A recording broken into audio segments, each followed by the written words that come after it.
And if I've done this right, we should be live. Are we leaving? Oh my god, I see the stream starting soon. Indeed, we leave. And yes, the stream will be starting soon. Very soon. Just getting ourselves sorted and whatnot. Riku is here. Often do this, I haven't done this yet. And thank you for the follow. And the resub. You're welcome. Train. You know, Draco, you never told me how comfortable the seat was. It's pretty comfy.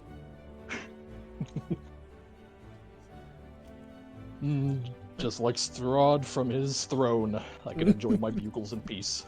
Yes. Well, hopefully away from the mic, because I'm not sure people want to hear bugle crunching ASMR. What do you mean? There's only one person. ASMR? There's only one person I know who does that, and I am not going to tread upon his title of Captain Crunch. Fair enough. He will kill me for it. Noted. He hasn't done it in a minute, but he will kill me for it.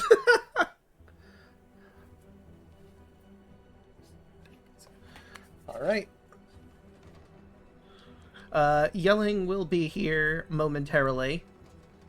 Than, unfortunately, is not going to be able to make it for this particular session of the one-shot. Yeah, reasons that... just life. Yeah. If he shows up in the middle of it, I mean, fucking pop off, King, if you're out there. Yeah. Now, if he wants to join, we'll just have to figure... Well, you'll have to figure out a narrative way to get him involved. You have no idea how easy He just and falls tricky from the that will sky. Yeah. Like the top of the train, there's just a giant hole where Than's character fell in. Ah! Just jump cut to the front of the train as he's just plastered against the windscreen. Help! Let me in! Just breaks through the front windshield and flies all the way to whatever car we're in. Like a vacuum. Or the classic. Or the classic, he just apparates, just... Yeah. Well, who's it? What is it? Where am I? Who are you people? I have the sudden urge to reach my hands out of the window. Let me see if I grab anyone. Oh, look, a new friend. Reaches hand out window, pulls it back in, nothing but skeletal hand. Uh-oh. Oh dear. You pull him in and the Dragon Quest, whoever joined the party music starts playing. Good news, we got a party member. Bad news, I'm missing an arm. I'm sure we can find you a new one. I seem to have severely miscalculated. The shadows behind all of us. It's just, he walks out of the ether. Sup?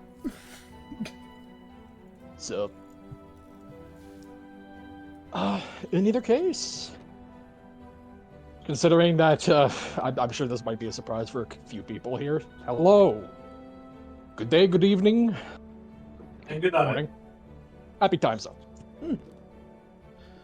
Little did they know that that April Fool's Day joke was foreshadowing all along. It's April Fool's 2 Electric Boogaloo, baby. Here I'm not we here go. to take over, but this week, next week, I've got you for 14 days, brother. Oh yeah. It's nice sitting in the player chair for once. Not having all that power. It's a load off. Yeah. Good luck with the You gotta grabby get- hands. Come over and try to grab your dice. No, I need that's fine, I'll get them back. You get a different kind of power, Draco. You get the power of the player. True. Exactly. You get to ruin my plans. We shall see. That we shall. Given that though, yes. Proper greetings to everyone. I'm gonna be here. I'm gonna be here for this week and next week, considering that one of the players Hoshi, he's gonna be out for a little bit, so I'm here, doing this, Welcome and it's here. gonna get weird. Mm. But considering that, seeing as while I am a new face, and we also have another face over here that is, I don't know how frequent you are here, Riku. Not Genuinely, very. I don't. I'm new to the channel, but I'm longtime friends with Draco and Neil. Yes. Yeah. This is the first time So- showing up on my channel. And for the newer people who are probably tuning in for the first time, I figured it'd be a good idea to go around the horn and give brief introductions for everyone. So, why don't we start going down the list? Just tell the people who you are, what you're doing. If you got anything big All right. planned, stream-wise or otherwise. No, I'll start. You already found me here, so you should know who I am. Hi, Who are you? I'm Draco Magnius. I stream Monday, Tuesday, Wednesday. Ah, Join a certain person who may be in this very room on Thursdays and Saturdays. And my lovely girlfriend yelling at me on Fridays. Don't have any special plans. We're, I think, getting very, very close to the end of Persona 3 Reload, so there is that, and the DLC, and maybe New Game Plus to do. And I will pass the ball over to who's next? Brodden. I mean, you just usually find me here. I don't have anything else to tag. I'm just a guy. Yep. There you go, Chaco. I'll hand it to you. woo! Just a guy. Let's go.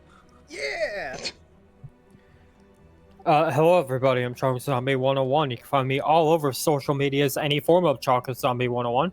I stream on Twitch. Tuesdays you'll find me, Draco and Hoshi, typically doing our Baldur's Gate 3 campaign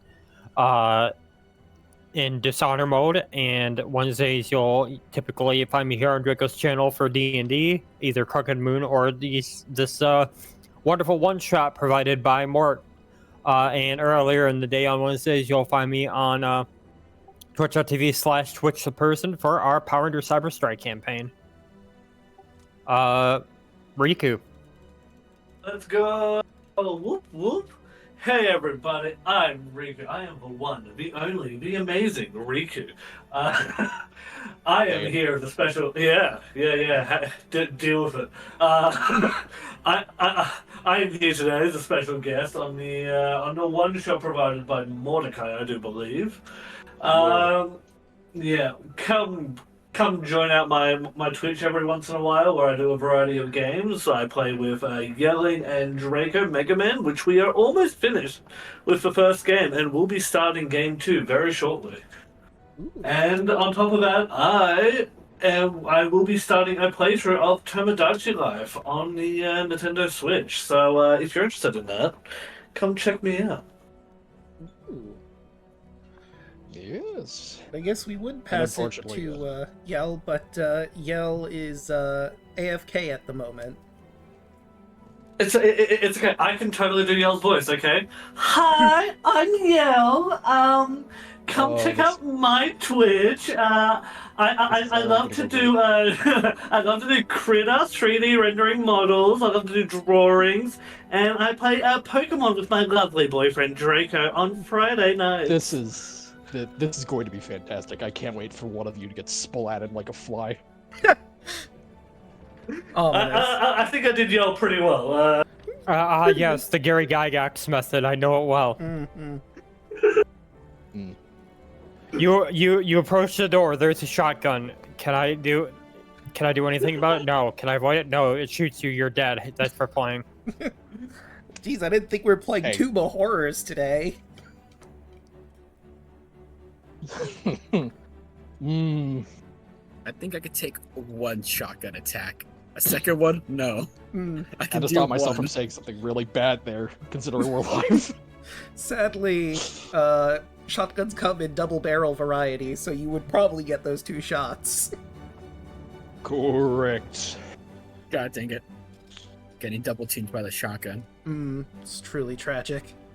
But, Now imagine if you took that, but also add incendiary rounds. oh no. Oh, Yeah, Christ. yeah, that'll do it. But, All in all. I think we're... Oh wait, Yell just came back. I think. What? You're back. Okay, I already did Hi, your Yell. introduction, Welcome Yell. Yeah, Riku Huh? did your introduction for you. Did Aw, a pretty thank decent you. impression of you. Mhm. That, I that mean- was certainly a word for it. Now I'm curious. I mean, this will mean, be you can always posted go on back and watch. YouTube, but you can watch it on YouTube. Oh, yeah, fair. All right, but Yeah. I think we're good to get properly started. If Mort, you'd like to take us away, let me move us over. Then, I'm nervous. Oh, I just realized I I need can't to live 2D. Damn I need it. to grab Roll20 because it's set to something else. Hold on. Let me find. Why is well, I it? mean, look at the bright side. You're not going to be distracted by DM stuff, so you can focus on all the technical that. stuff. There. Yeah. Nope, that's Twitch. Hold on. Let me Streaming move technical this difficulties. out. We love this. All right. While you're And- getting that sorted, I know I'm going to be doing a lot of yapping tonight, but I'm going to have to do a little bit of yapping before we begin. But No, talking. ugh. There we go. How dare you Okay. talk? Everyone, Definitely this now, is now a right? just Oh. chatting stream. All in all, before we properly begin, Do we have a crazy, whatchamacallit, beginning, like, introduction thingamajig? I mean, I'd Oh, don't worry imagine. about it. Oh, cold open. Cold open. Oh, we've already passed the cold open phase. Oh, okay. I'm going to have to talk with y'all about what a cold open is. Why? I'm going to have to talk with y'all. We're going to have a word. Why? Listen, What we're very happened? chaotic over here with cold opens. It's fine. Correct! I'm talking about the different. You know what? We'll get into this later. We'll get into this later. For now. To allow myself a moment to yap, even though I'm going to be yapping a lot today. I mean, congratulations, you're here. You're going to be hearing a lot of this. For proper introductions, greetings. I am going to be the DM of this evening. You can call me Mordecai, Mort, whatever have you, so long as it's nothing that I want to punt you into the sun over. Should be good. For those of you who might have already seen an announcement or who are coming in blind, welcome. For tonight, we are going to be doing a little bit of an adventure into a fun little thing called Cyre 1313. Or as, by the actual pronunciation guide, it's supposed to be pronounced Siri, but, I like being wrong on this one, because Cyre just sounds better to me. No, like, Siri, could you get us on a ghost train? Thanks. Exactly. My point exactly. Regardless. Hey It is- Siri, we're going on a ghost train. It is a dread domain, found within the pockets of Ravenloft, where all sorts of interesting figures are going to be plucked and pulled here from across the multiverse. For tonight specifically, and for the coming games of this, or however long we end up going, well, it is going to be 2 games. If they somehow drag it on, we'll revisit this in the future when there is players for Crooked Moon. But until then, this is going to be a modified version of 5e. We are going to be using 5.19 mechanics. It is essentially 5e, but it is a third-party content created and produced by Logan Laidlaw, the head creative producer behind Net19 Entertainment. He is a fucking machine of a man that manages to produce this content, and Logan, if you somehow hear me, punt me away. The sun is mine, I get it. I understand. And no, I'm not being paid or asked to do any of this. I'm doing this because I appreciate it. But, if you would like, for those of you who are interested, at any point in time, you can find him over on DriveThruRPG as Logan Laidlaw. Logan, as you'd imagine it's spelled, Laidlaw as in L-A-I-D, law, where he's produced a lot of content, mostly for his own homebrew setting, something a little bit more distinct, unique, where you will actually be seeing some stuff from that tonight, from some of the players here. Definitely not looking at a couple of you. But, if you're ever interested in picking that stuff up, to get the core mechanics of 5.19 and a lot of what it does, I would highly recommend picking up Lyra's Guide to Retia, the Land of Industry. Otherwise, feel free to check out whatever other content they've got going on, including their own current campaign that is happening Saturdays. And yes, I know I'm shilling over you guys, I'm sorry, but I'm doing this. But it is Jumpship Junction. It's going to be a sci-fi kind of fantasy thing that's going to have a lot of mech nonsense. So check that out if you're interested in some interesting voice actors that they've managed to pull onto this, including and not limited to Jonas Scott, the voice of Legacy from Beastars. They've got an odd cast, and I sincerely love them. They're delightful. But other than that, as for the adventure tonight, well, the concept of Cyre 1313 and many other lightning rails is a product of Keith Baker and Eberron. The adventure itself is a third-party content released and shared with me later by my old DM. If you're out there, hope you're doing well, buddy. But the adventure itself is by Megan Caldwell. You can find her over on DM's Guild. And for obvious reasons, none of you better fucking look. What? I would never. Regardless, some of the stuff that is within there that we're going to be experiencing tonight, it's going to be semi-familiar, semi-similar to what was produced in that adventure. Touched up by my DM, ran for me, and then now I've got my grubby hands on it to run for y'all. Mm-hmm. So be prepared. And lastly, for just general musical accompaniment for tonight, a large majority of which will be done by Tabletop Audio here on Roll20, Kevin MacLeod as well. But some particular tracks that I have lined up for specific things are going to be done by Travis Savoie.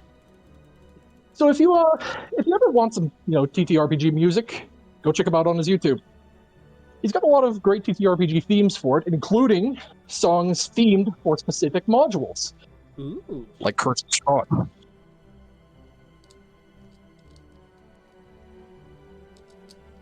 In either case, that is the majority of what I have to say announcement-wise. Are we all about ready then?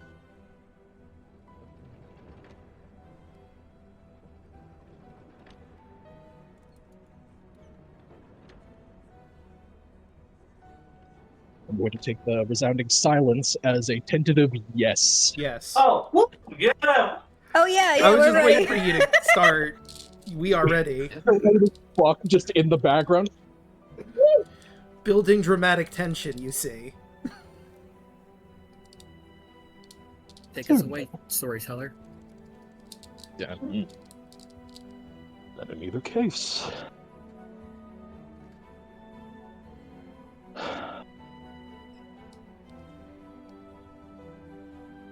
each and every one of you.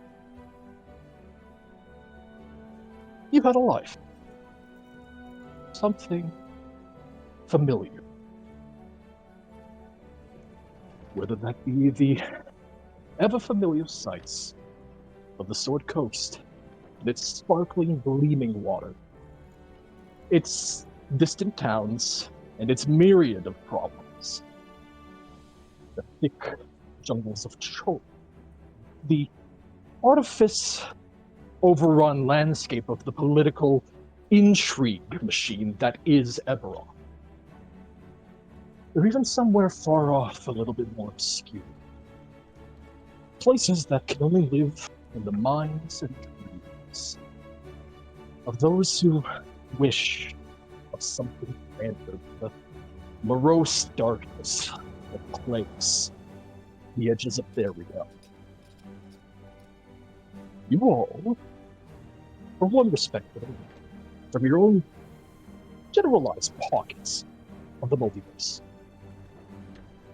we're going about your day, living out your life, doing whatever grandiose or even mundane act of normalcy you ended up calling your daily routine, or even reaching out and branching away from it. Before, something unknown and unfamiliar crept its way into your lives.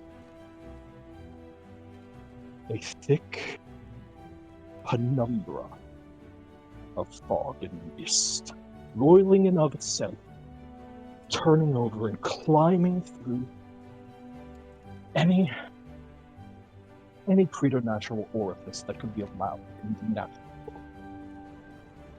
The open, clean streets, through back alleys, winding around trees, or even catching you out in the open, even showing up in a bright, searing day in a sand-blasted desert.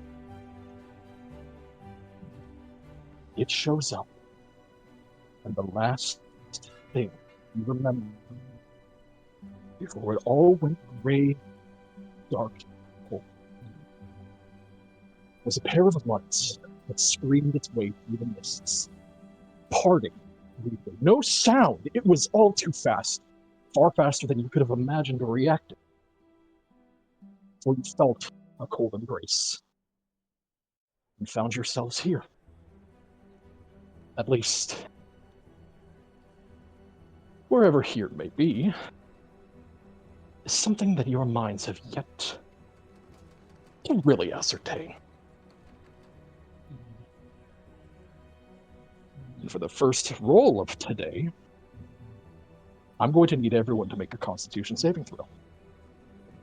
Ooh. Oh, that's fun. That's a 9.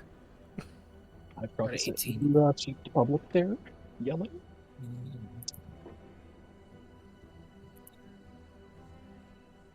That was a 12 yelling. Here we go. I didn't realize there was a public or 2DM option. Yeah, Oh, This yeah, is no, the it's first there. time I've seen that on a sheet. Yeah, that's a relatively new addition. It's been there, but I'm guessing, Draco, you usually have that toggled off. no, it should be in our game too, because I think some of your sheets in the Crooked Moon do have that. I don't remember ever seeing this. It's something you have to actively put on. But those are some Oh, well, interesting never mind. things. As you're all lost in a drift, in the roiling miasma of unconsciousness, something that may be a little familiar to largely familiar to a majority of you. Oh, it looks like Chaco Strange. didn't roll. Sorry to interrupt. I think everyone but Chaco rolled. It might be 2DM as well, like mine was. Oh, that's possible. No, I mind. just My didn't initial roll, one sorry. was 12. It's all good. You're like, nah, I'm too good for your con save. Okay, better. Okay, there we go. So I'm the Not only bad. one who probably failed. Cool. I mean, you can go ahead and tell me no. You know, I'm gonna think it's funny for a little bit and maybe debate it, but I'm still gonna ask you to do it anyway. But it is a familiar sensation to the majority of you, a little stranger and unfamiliar to a couple of you. But as this whirling miasma begins to tilt, sway and fade, almost like the churning tides of an unmoved sea, Fox, you were the first one to find this darkness give way, light piercing at your closed eyelids, giving notion to something beyond. And as you open your eyes, blinking yourself awake, a very brief sense of blurriness to the surrounding area. You find yourself in a strange place. Something you yourself never have seen. An elongated, metallic-looking box is the best way I can describe it. The interior goes off to the left and to the right, as you yourself seem to be facing at a slight angle out towards what looks to be an open walkway. The walkway in itself has what looks to be, to you, a rather fine blue carpet lined with a golden filigree that goes on either side to give a very clear indication of walk here for comfort. Where you can see on either side churning and clinging to, the walls and the floor itself proper. The floor itself seems to be made of segregated, cross-lattice, like metal platform, metal pieces. Where across the way, and what you're currently sitting in, is a almost horseshoe-shaped, squarely horseshoe-shaped cubicle of rather comfy, pristine-looking benches. These benches themselves have a bright blue fiber over them, a cushioning to make them a lot more comfortable. But you can see across the way that there's a second one, a second set, directly across from you. And in this cubicle, you see an array of very strange individuals around you. As Riku, I will go ahead and bring you and everyone else over to this map. As you are the first one awake.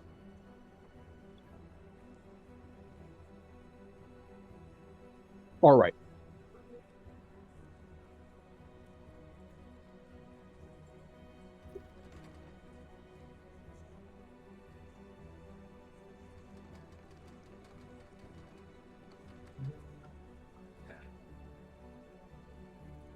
You got yourself? We do. Yeah. I'm figuring out how it goes. No worries. Yeah, no, it's all good. If you want to click and drag the map, just right-click and move your mouse. I also, I should have mentioned this earlier, but I rolled the same as Barney, because I realized I rolled on the wrong table, on the wrong thing. I'm also using the other token. No, you rolled the correct thing.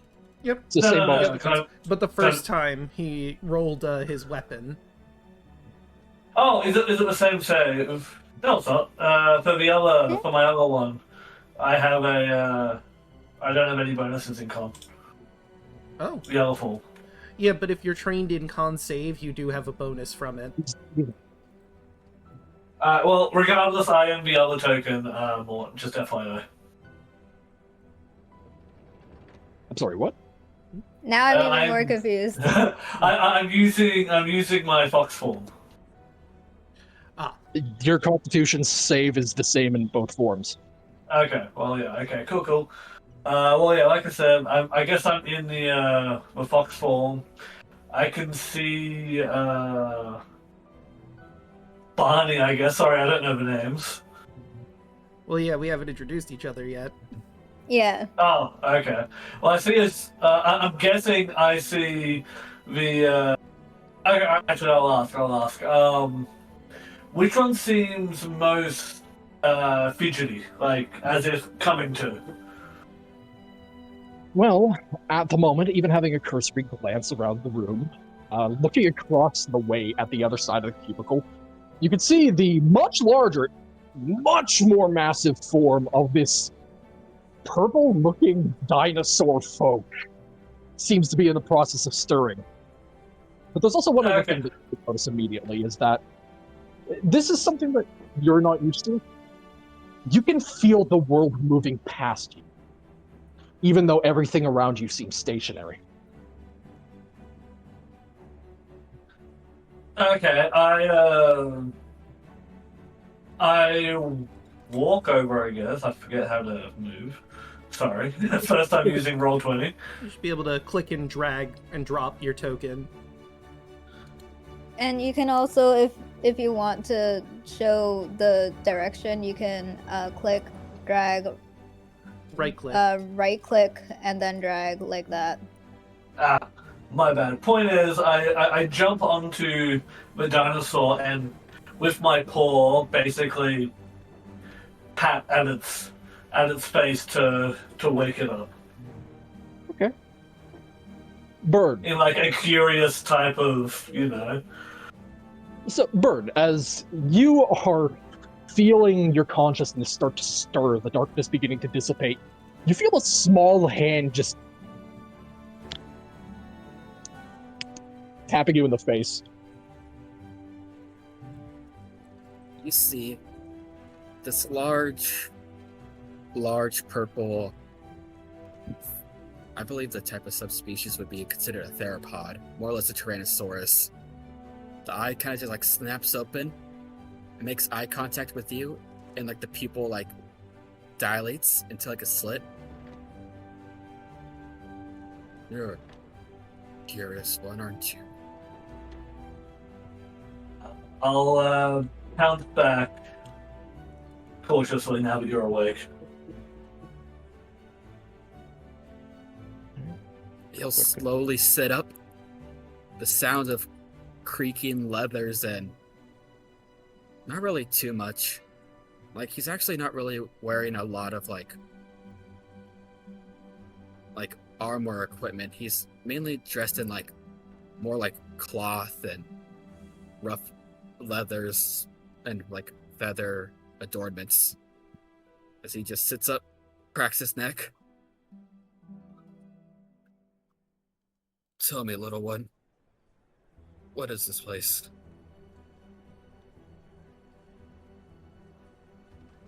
I speak in Kitsish, which is, I'm guessing, a language you do not understand.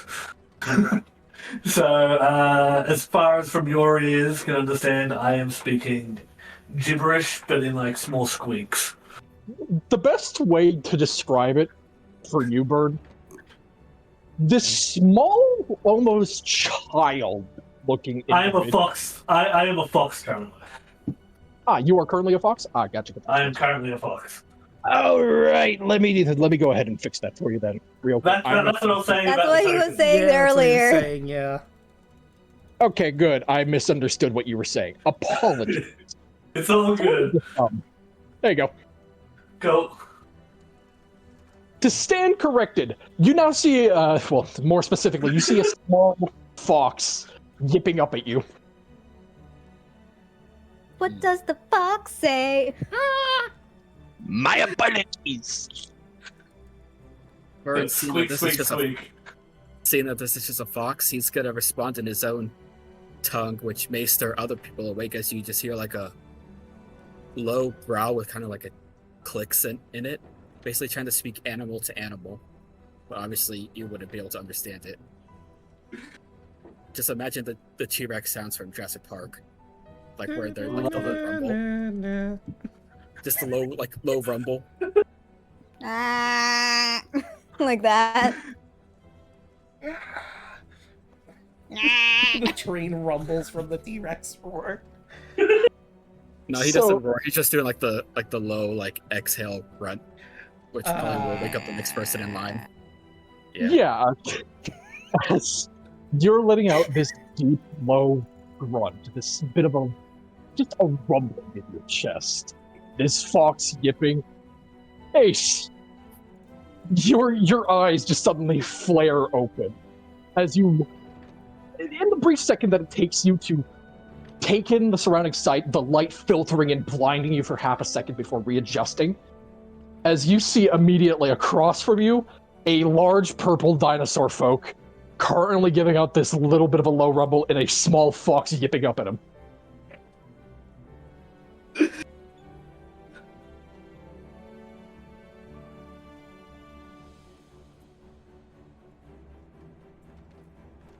What do you do, man? Yeah. Draco?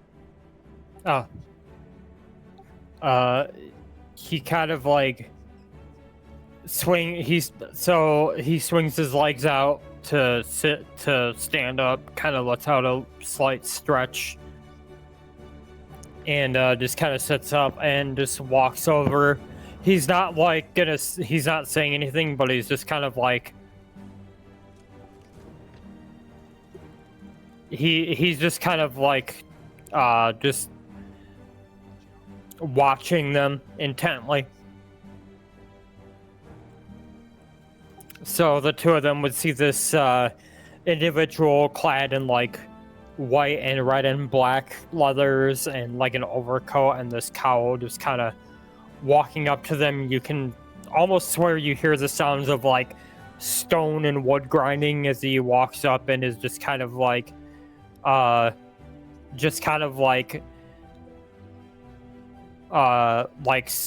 of sits on the floor and is just kind of like watching you guys do your thing. Fascinating.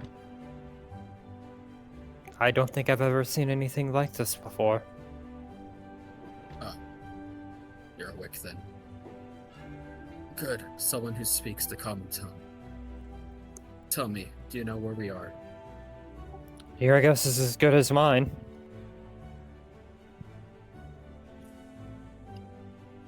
Do you remember anything that happened before? I remember being in the jungle.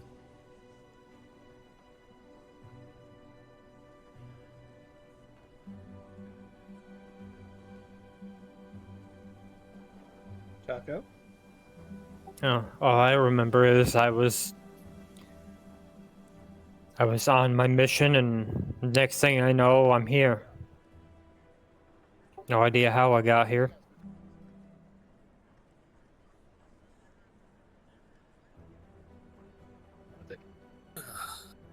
By the gods, this is going to be a much larger hassle than I thought. You see those other two asleep over there? Imagine my character is snoring very loudly. Yes, currently reclined back in the very comfy seat. However, the other one, as you point and bring acknowledgement, begins to stir, as yelling. Your boy awakens. Ha ha ha ha ha ha. Crikey, what just happened? You're finally awake.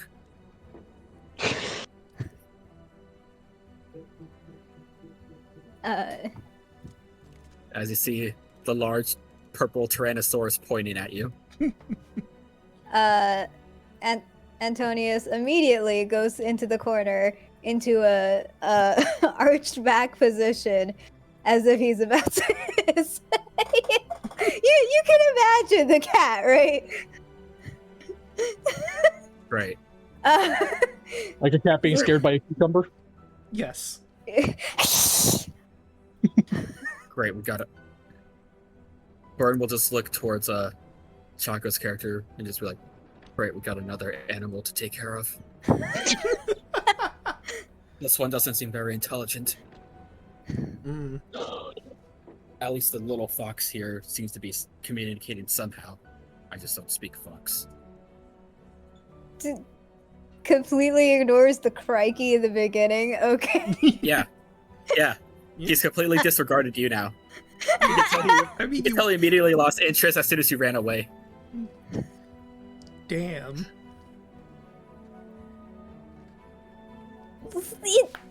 Listen, tiny cat who, granted, Okay, he thinks he's buff and all that, but tiny cat Catman. wakes up, sees a giant thing he's never seen before in his life. Like, Well, how does Antonius respond? After being, dismissed? Completely dismissed by the giant dino man. Yeah. Ace is gonna stand up and start walking towards Antonius.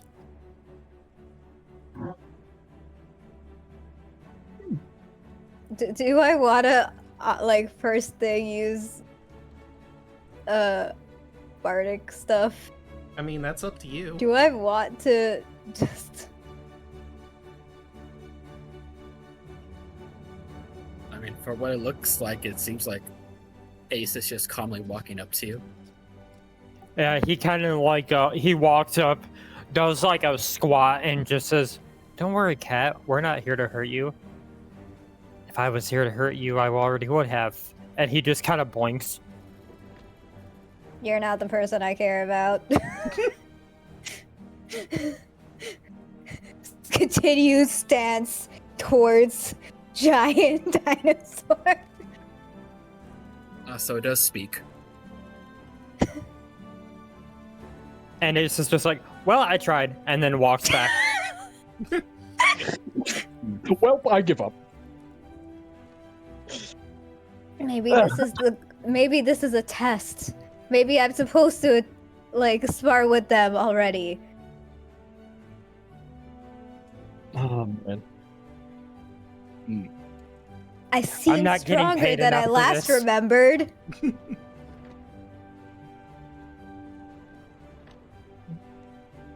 I don't think that cat knows what it's talking about. I think it could try to take us in a battle.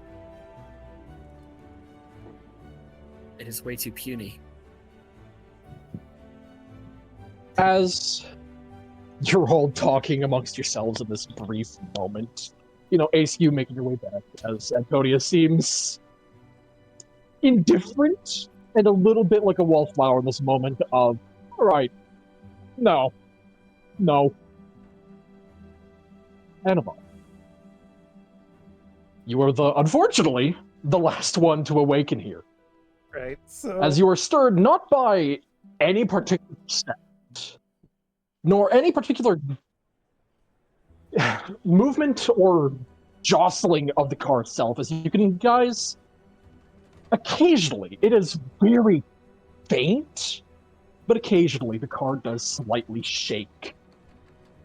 But the one thing that catches you, that wakes you up immediately, Animok, is when the first turn happens. The immediate sense of vertigo that washes through your body, that forces your eyes open, just like, we're not on a ship. We're not on a ship! oh, that's gonna be This doesn't make sense. Is more or less the feeling of what your body just screams at you in this moment. So, Anabak, when the train turns... I'm sorry, no, I'm just imagining the train just drifting across a corner. So, while falling over from the turn, Anabak's eyes snap open. Let me just describe him real quick. He's a hobgoblin-looking guy, red skin, white hair. His yellow eyes seem to glow behind blue-tinted glasses that are sort of spiky on the ends. He's got an X-shaped burn scar on his chest, one scar like over his eye, you know, like if a sword cut him on that end. He has a shield in one hand that has looks like some sort of blue flaming skull with the same sunglasses on it, and a lance that looks weird. Like it has a spiral pattern on it. Draco, you're cutting in and out. Oh, I mean, chat can hear me, but what did you miss? Hello? Can you hear me? Hold on.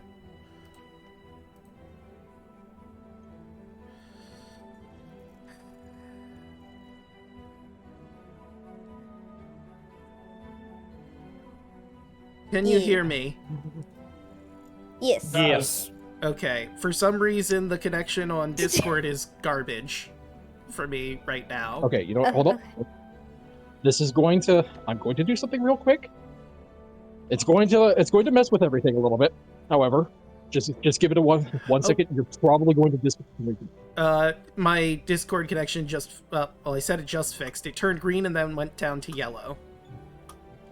And now it's back to Give me green. 1 second.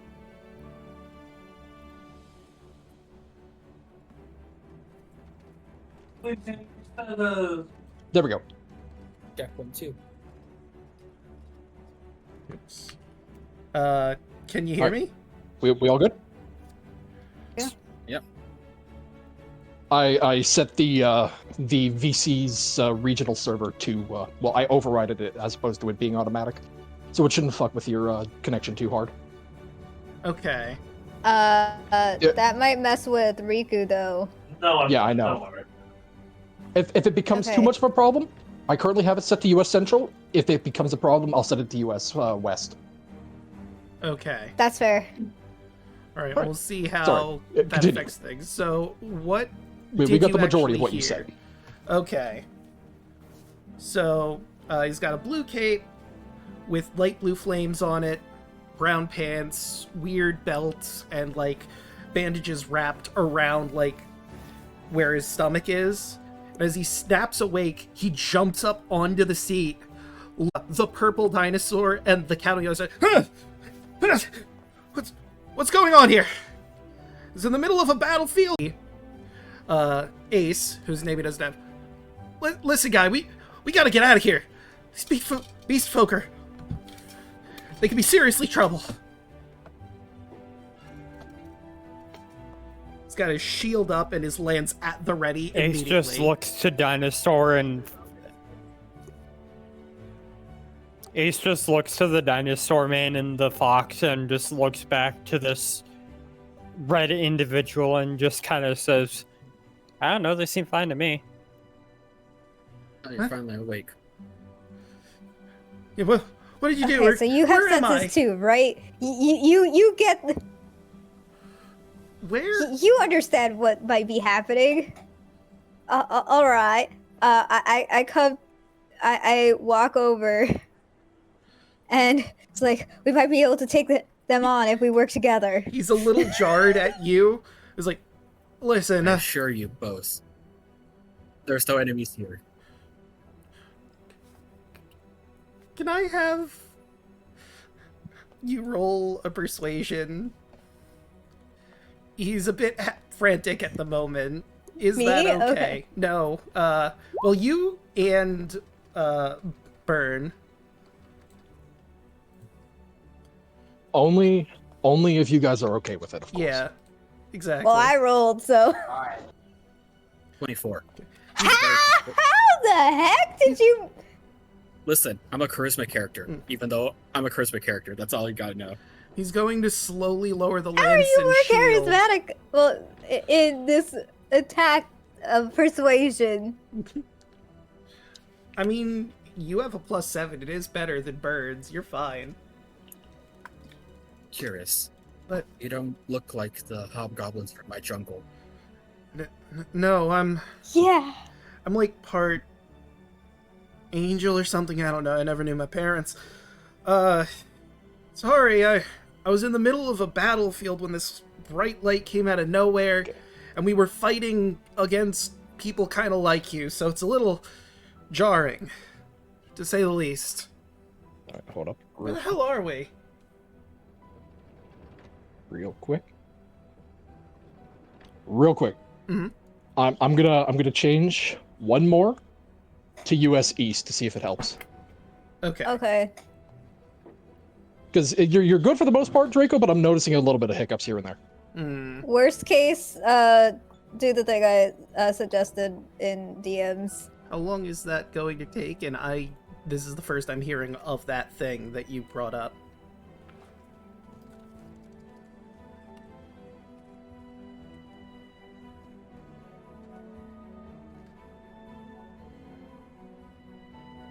I don't know if I'm going to be able to download anything while we're playing.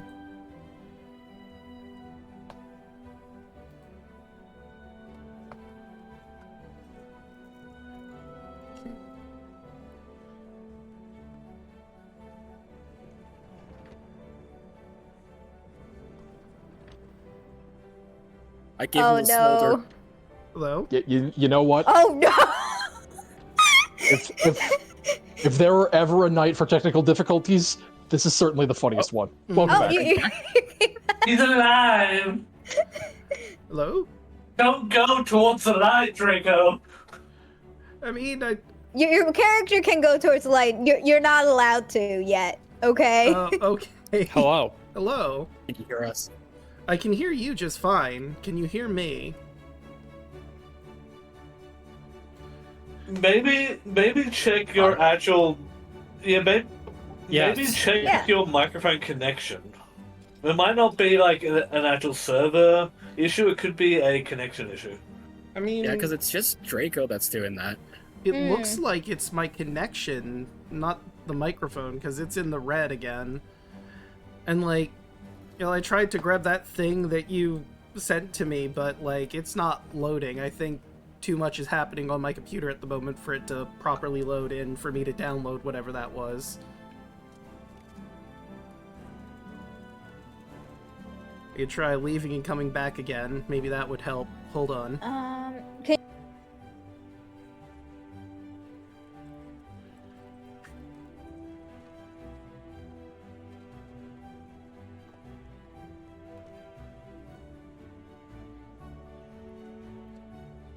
Site can't be reached. Okay, never mind.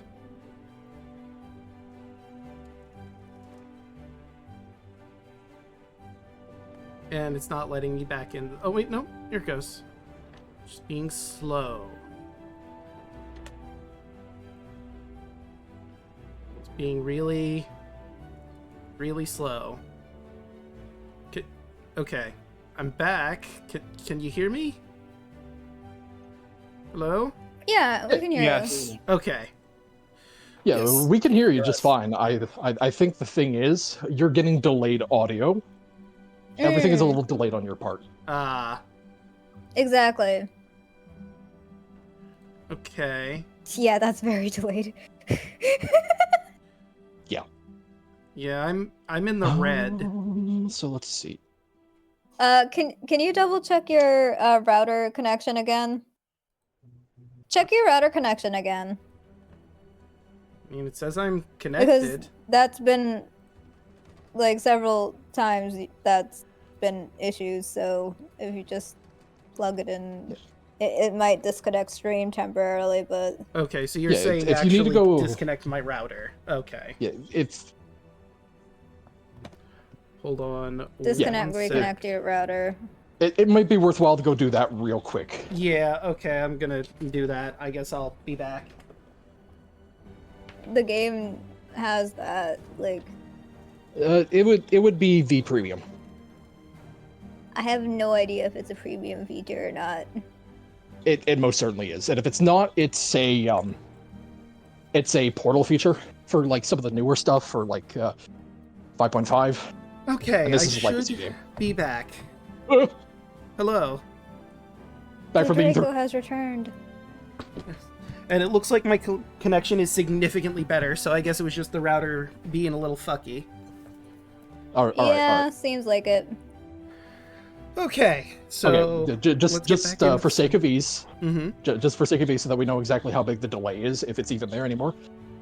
I'm going to say 1, 2, 3. At the end of 3, you say go. Okay, All right. 1, 2, 3. go. Not too bad. That's Not too bad at all. That's not bad at all. Yeah. Okay. Yeah. All right. And chat has joined in saying go, by the by. So now we know Oh, the oh screen delay God, we're too. still live. Oh, oh. Yeah, no, I mean, I did not go off of live.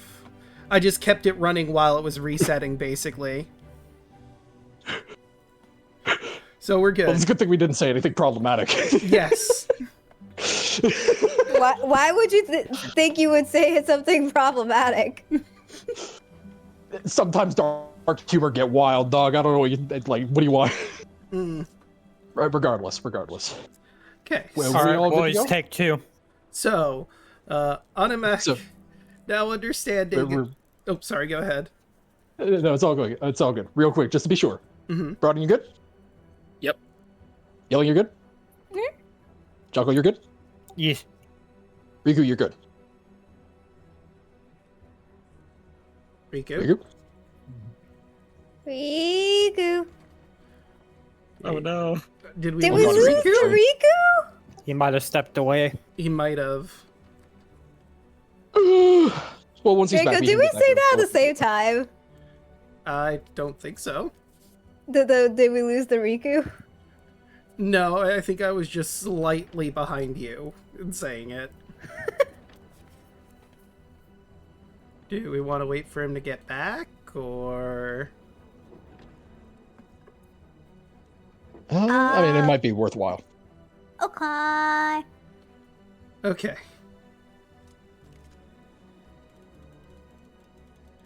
Well, he's having issues. Oh, it could be his audio issue being audio issue again. That's Ah. probably what happened. Okay. Oh no. Oh, boy. Riku. Are you good, Riku? You're back! Yay! Huzzah! What was your audio being stupid again? What? All right. What? Yeah. Hi. Yeah. I just want to get a drink. Ah. Oh! Well, that would explain it, yeah. Mort was trying to check everyone was good, and because you were getting a drink, there was just silence on your end. Oh, drinking a doobie sugar-free, calorie-free. Drink is sponsored, by the by. Please go drink. I am not sponsored, though. That is fair. Well, it's Yes, we'll move into the sun. If you give them my code. Regardless. Hashtag could- not sponsored, but Hashtag could be. Yeah, Yeah. true. I could be. Let's get. I- Let's. I don't need this to be another Dr. Pepper bit, but regardless, are we all going to get going? I think we're good. Mm-hmm.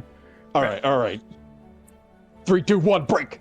Okay, So so Animok, now understanding the two of you are not a threat, will calm down a little bit. He'll still keep the shield up, but sorry, I was in the middle of a fight and this light came and I was leading a militia fighting, well, people kind of similar to you at the time, so I think you can understand me being a little jumpy.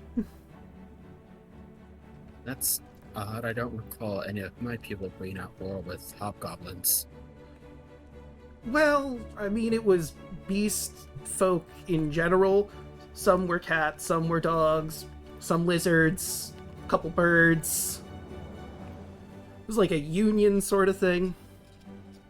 They all work for the Uzumaki King. Have you heard of that guy? No. And I'll look aside that little offense of you calling me a lizard. That's Oh, fine. sorry, I didn't Wait. know. How would we check if we knew who Uzumaki is? I mean, if you knew That's him, cool. you'd know You don't. him. If you know, you know. Okay. Yeah. I mean, that'd be neat if you knew. Shame it's not a thing you've ever heard of. Okay. And you see, this is the funniness on why Ravenloft gets weird. Continue. Alright, so... where the hells are we? Anyway.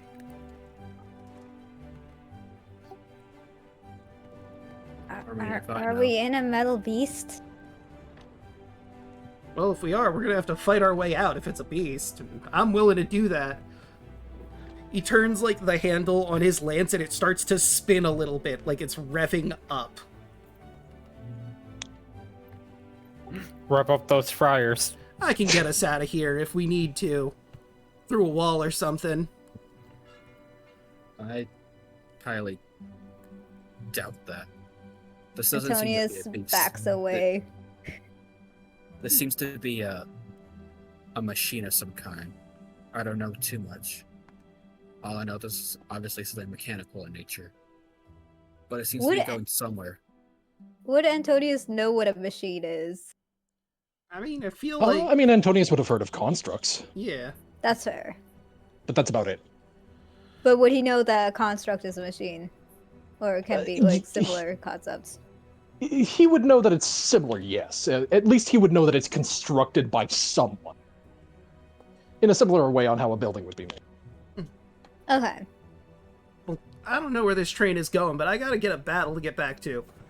I mean, I trust the people I work with, but, I mean, I'm the leader of Team Nureg-Eyed, so, like, if I'm not there, it's gonna lead to problems, probably. What's a train? Someone say that word? You did. said it. You did. Did I say that word? Complete understanding that he Yes! knows that this is a train, but has no idea what it is. I don't know why that word entered my head.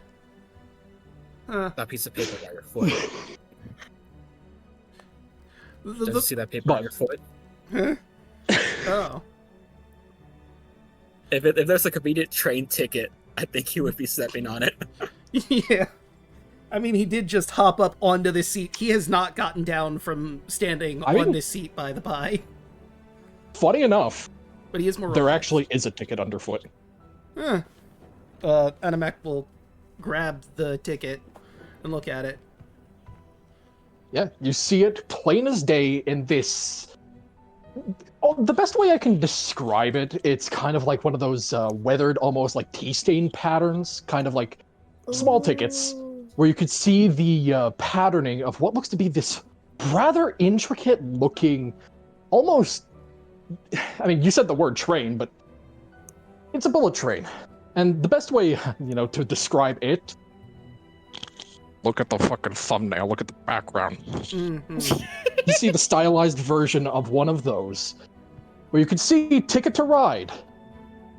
Welcome aboard Cyre 1313. Huh. And just underneath that is your name, plain as day. Huh. Apparently you got a ticket to ride this Cyre 1313 thing. I guess that's this. I don't know why I have a ticket. I mean, like I said, I don't have time to be riding any stinking machines or trains or whatever this is. Antonius looks at his ticket. It's like, Yeah, you have one too, and your name is also on it. crikey, this looks like the thing that showed up moments before I ended up here. It was something like someone said I like trains or something, and there was a weird shaped tortoise blocking its way, and all of a sudden there was this giant explosion, and there was a piece of metal flying towards me. I think I dodged out of the way in time, and I think that's why I'm like much stronger than I used to be. Nice. Good on you. I hope you know this kills me inside. I like trains. That boy ain't right.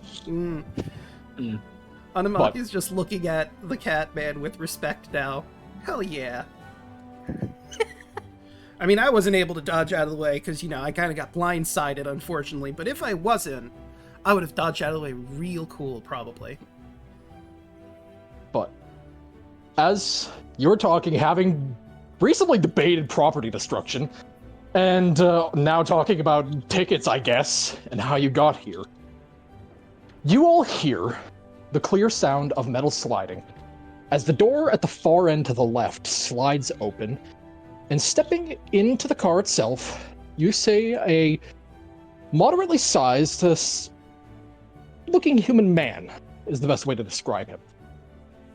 Medium length brown hair that is kind of tucked back behind his ears, where you can see very clearly his outfit is something of akin to a uniform. Very clearly, while none of you would probably recognize this is the form of some kind of conductor to this train. This somewhat gruff, messy bearded almost kind of looking man that steps in briefly, sees very clearly in the middle of the hall there a small fox that either is still yipping or had stopped yipping at some point, where you can hear very briefly from him. It stopped yipping once it noticed the doors were opening and ran and hid behind a giant purple dinosaur. Gotcha.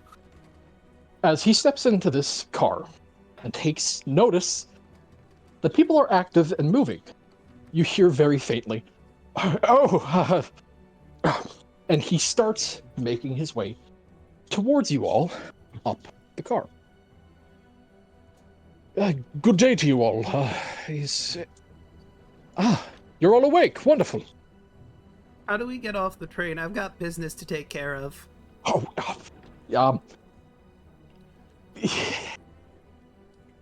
Well, getting off isn't going to be that difficult, but you're all quite new faces. I wasn't exactly expecting new guests to suddenly show up, but welcome. What can I help you with? Aside from, getting off. I mean, you can easily find yourself once you feel a reasonable enough place to jump off, it's going to be a little difficult. This train, this rail, it does not stop per se. It moves a little quickly, so if you do intend to leave, you're going to have to tuck and roll. Okay, I can do that. How fast this thing move? I don't know how far we got from the battlefield I was on. Have you ever heard of a lightning rail? No, I have not. I lived underground with a bunch of people, so yeah. Well, simply to explain with what little I know is it's an elementally empowered vehicle that can move at fairly high speeds. We could cover several dozen miles in the span of a few minutes.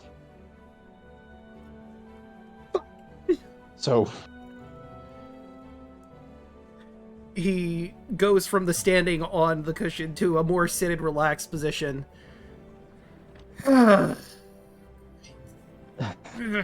My apologies, sir. What is this smile? Very slow blink.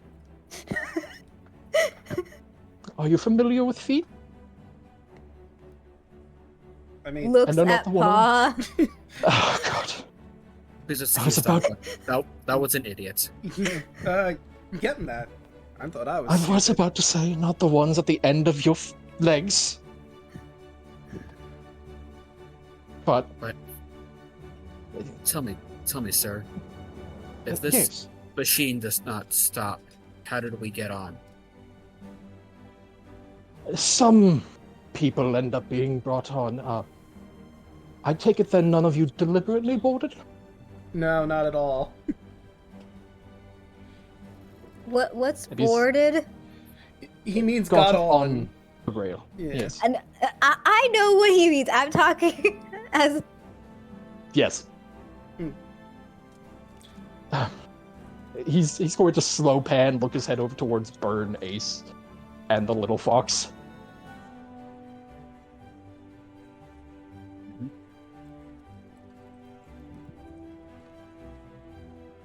I take it that you three also deliberately didn't board? Nope. The fox just stares at him. Hmm. Cautiously staring. Well, I apologize for the tardiness on my part. I was seeing to something elsewhere. I am the conductor of this particular lightning rail, the Cyre 1313. I am Conductor Gordon. Seeing as you weren't all deliberate boarders, may I see your tickets if you have them? Animok will just hand him his ticket begrudgingly, just sort of half-heartedly mumbling to himself. I wonder how long it's going to take for this thing to go back around so I can hop out the right spot. Straight up, like a normal conductor. You see him pull out a You see him pull out a hole punch, and properly put a proper hole into your ticket before passing it back to you. And he will go around and do this to every one of you before he is going to stop and look at the little fox. Ticket, sir? I start making a regurgitating noise as the hair on my back sharpens and spikes out. Out comes a slobbery mess of a ticket. Yeah, Just on the floor. you spit it out. He looks at it for a half second before leaning down, picking up the slobber-covered ticket, which he gives it a quick flick with his wrist before you watch all the slobber just fly onto the floor next to him. Before he pulls up the hole punch, punches one hole in it, and slowly lays it back down in front of you. Where I continue to eat it again. Yep. Oh, jeez. Yep. As you do. As you do. and you all were saying that I was the crazy one. This is just a fox. Yeah, I mean, it's You, just a you fox, obviously can dude. talk, so you should be smarter. Well, in either case, it is a pleasure, well, my pleasure, to welcome you all aboard the Cyre 1313. If you have any questions or need any aid, feel free to seek me out at any time. Call my name and I should be able to reach you so long as you're in a reachable car. You see him turn and look back the way that he came from. Back this way, you may avail yourself to the sleeper and the dining car. You'll be able to find yourselves empty rooms if you wish to acquire yourself any rest or privacy. If there is other tenants or other guests within those rooms, I would humbly request that you try not to bother them too much, if you can help it. Otherwise, the dining car beyond, you may feel free to avail yourself to anything that we here aboard the Cyre 1313 may give unto you. And if you manage to find your way to the bar car, I am certain that you in there would be more than happy to serve you anything that he has available.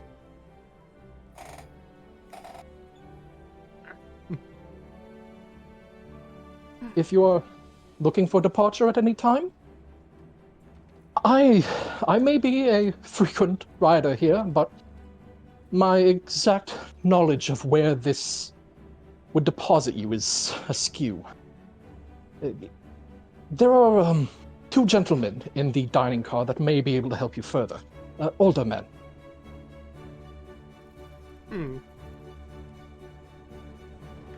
I might want to look them up. Of course. Before I return to my duties, is there anything else I may immediately assist you with? So you have no way of knowing exactly where we are at any given time, is that right? Not particularly. This place got windows that we could look through, maybe? He is going to slowly gesture his hand over to the nearby window, which you can see are at the backs of your seats, but currently, like just above the middle of your seats there. Ah, But currently have blinds rolled down. I'm gonna be real, I didn't look that way yet. He's gonna wing the blinds open to see what's going on out there. Antonio The first thing you see as you roll up that blind, you pull it down just enough to let it go. It rolls up in the classic kind of way that a blind would, as it rolls up and starts just turning at the top of its little railing at the just above the window there. As immediately the first thing that you see is a spectral hand slap against the window. As screaming by you, you see the vague outlines of trees completely engulfed and consumed by the heavy mist and fog. Huh. Well, that's just not helpful is what that is. Antonius Certainly not. immediately jumps back. Does the same thing again. Animok just not phased at all by the hair, just like, noted. Guess Yes, I'll need to start getting comfy around here. Guess my team's gonna have to make do without me. Certainly, I apologize for the inconvenience of it all. Like I don't drive one of these things, but whoever's in charge really needs to watch where they're going, it seems like. I would love to agree, but I do believe Miss Dorian is doing her best.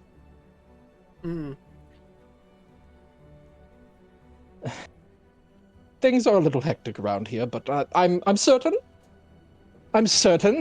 that if you can't immediately avail yourself to a desirable location, we can accommodate your needs to the best of our abilities for however long you wish to remain. Alright.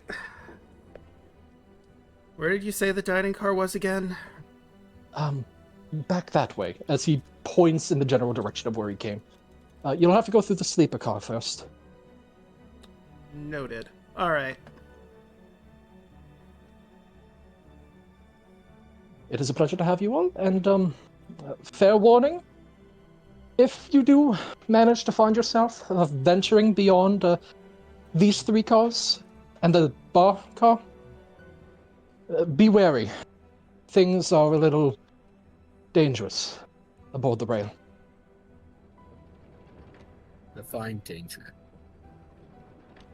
I'm not familiar myself, but with what stories have persisted, chilling specters seem to haunt some of the further up cars. On the immediate mention of undead, this large dinosaur man stands up from his seat, and you guys see him at his full height of 8'7", 800 pounds. So imagine a grizzly bear standing up. That's how big this guy is. Can I jump on your shoulder? He'll pick you up and be like, "You stay with me. I'll keep you safe, little one." Sweet.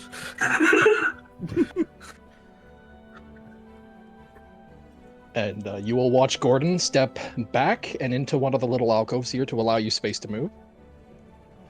As I will go ahead. And I will go ahead and reveal this. As you find very quickly that the immediate 2 cubicles next to you, closer to there, are very empty. What is this metal steed? Enema. A lightning ray? Yeah, he said that already. You gotta learn to listen, man. Yeah, but listen, bro. You know what a carriage is? Yes. I imagine that. A lot of them connected to each other. Going really fast, and they're made of metal. Actually. But, you know, it occurs to me, we don't really know who any of us are. I'll go first. I am Animak. When people talk about the badass leader of Team Nuragide, they're talking about me. Blink, blink. Who? Never heard of it. I mean, we're from all over the place, it sounds like, so I guess that's understandable. Probably more isolated to where I live. That's alright, you'll learn what I'm capable of, I'm sure, while we're on this rail thing.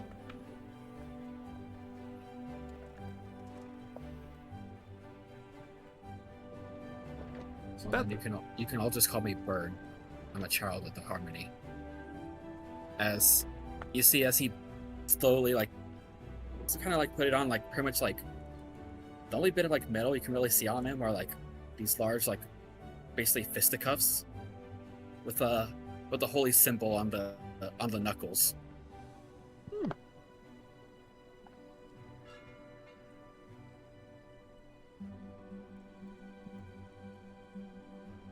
Fox have a name?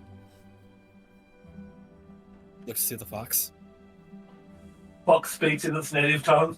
You guys don't understand what he's saying. Just gonna call them fox. I'm going to attempt this.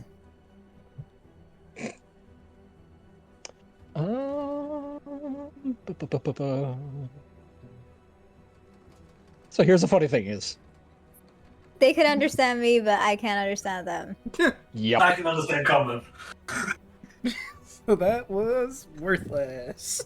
Okay. So I will say, I will say if you don't want to use it, you don't have to. But if you're going to, I mean, by all means, I'm not going to stop you.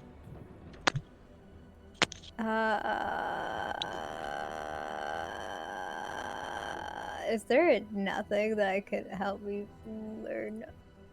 I mean, there are spells that do teach you languages, but I want to say tongues? I don't we need have tongues that. or comprehend language.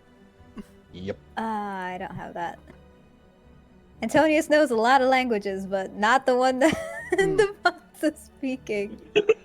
You see Gordon with you see very clearly the expression on his face. He's very clearly present, and while attentive, there's almost there's almost just this slight morose, almost kind of like sad look to him. But you see just like the softest smile form on his face as he lightly raises his hand. I do believe he said his name was Yip. Bark, bark, Yip. Ah, bark, bark, Yip.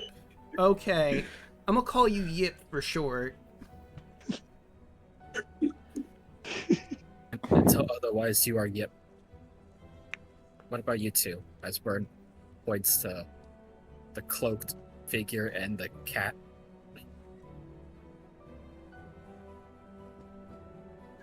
Since if we're speaking in tongues, I thought you didn't know that spell.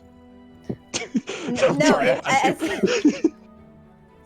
we're gonna speak in tongues anyway, you hear Antonius speak in perfect Elvish.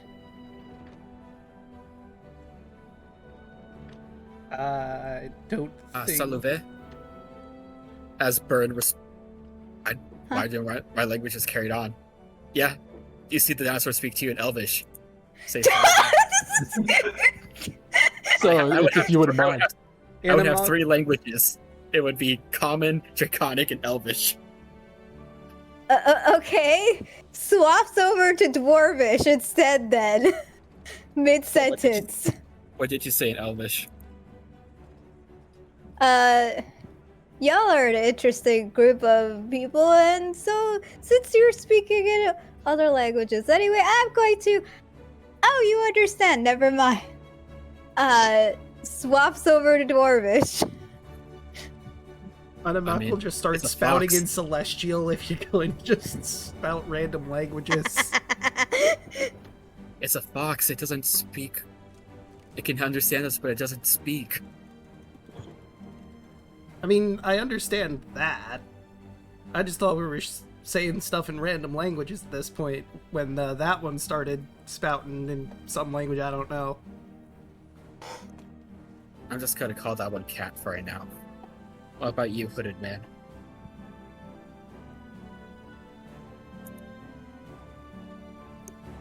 Chaco? Hi, Mace. I'd give you my full name, but it's kind of long and boring. I like that. Very easy to keep track of. Trying to a point. You're not gonna try and speak in a random language that's common? I mean, Animak did. Celestial. That's the only other one he's got. And Antonius started with Elvish and then swapped over to Dwarvish. So otherwise you are cat. Gordon smiles, standing there in common.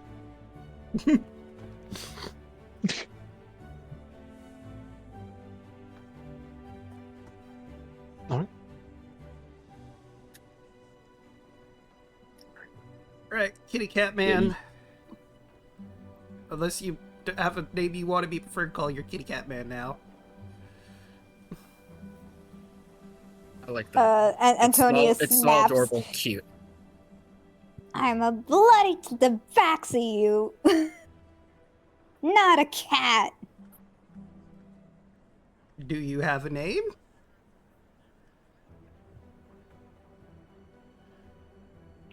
Antonius Rodriguez Ravelo III. Auntie, got it. Yeah. Alright, auntie. Auntie? Let's go. Because Ant is the beginning of your name, but your name got too long for him, so he's summed your name up to Auntie.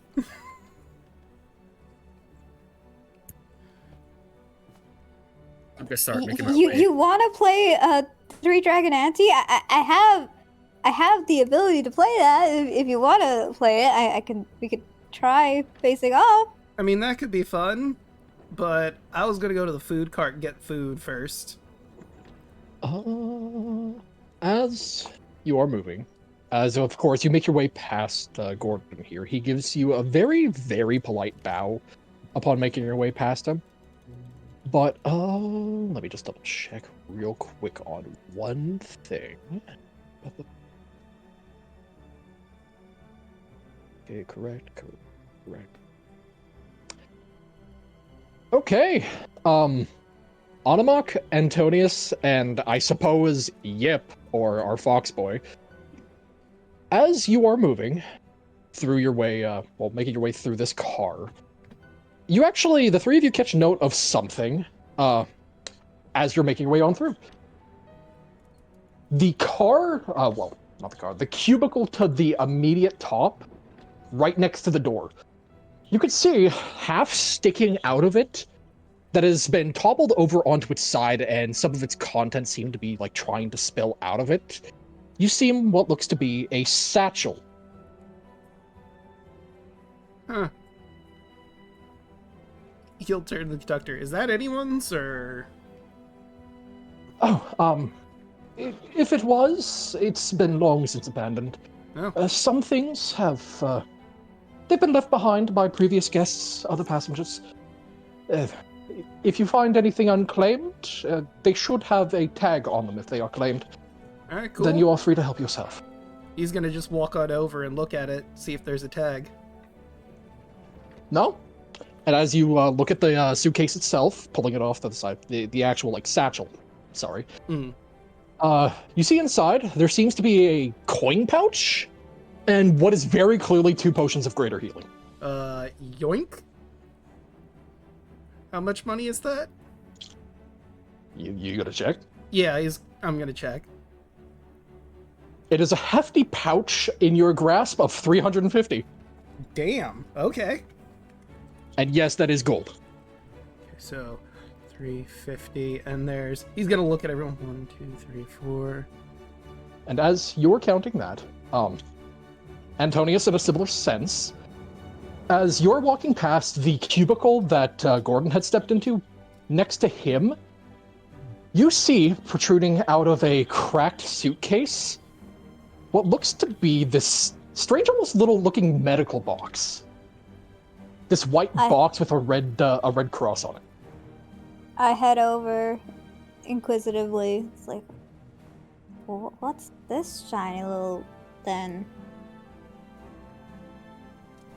You take hold of it. It seems to be no different than the size of like a small lunchbox. It seems to be some kind of medical kit. Where, upon opening it, you find... let me double check one thing. Make sure I'm not misremembering. Where is it? There it is. Yeah, you find what looks to be a glass jar that is about 3 inches in diameter. It's filled with what looks to be a clear kind of ointment.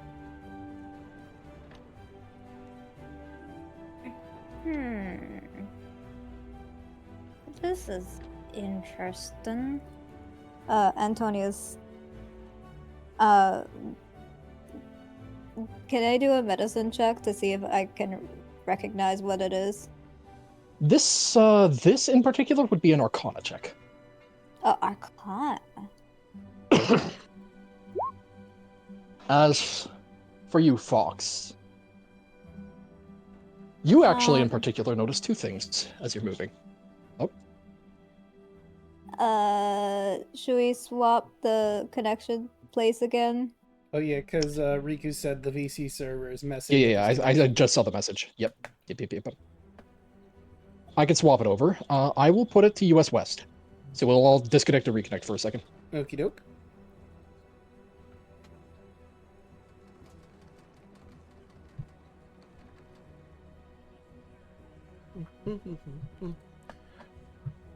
And soundboard. So, Are you ready for this soundboard? Sure. I'm so sorry it cut out when you mentioned... Oh no, you're completely fine, Chief. I understand. I'm sorry I didn't see the message sooner. That's all good. I sent it after the fact. So, It's all good.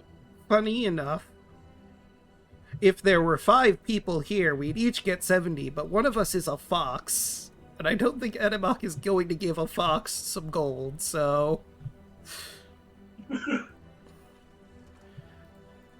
That's okay. I seem disinterested in the view of gold.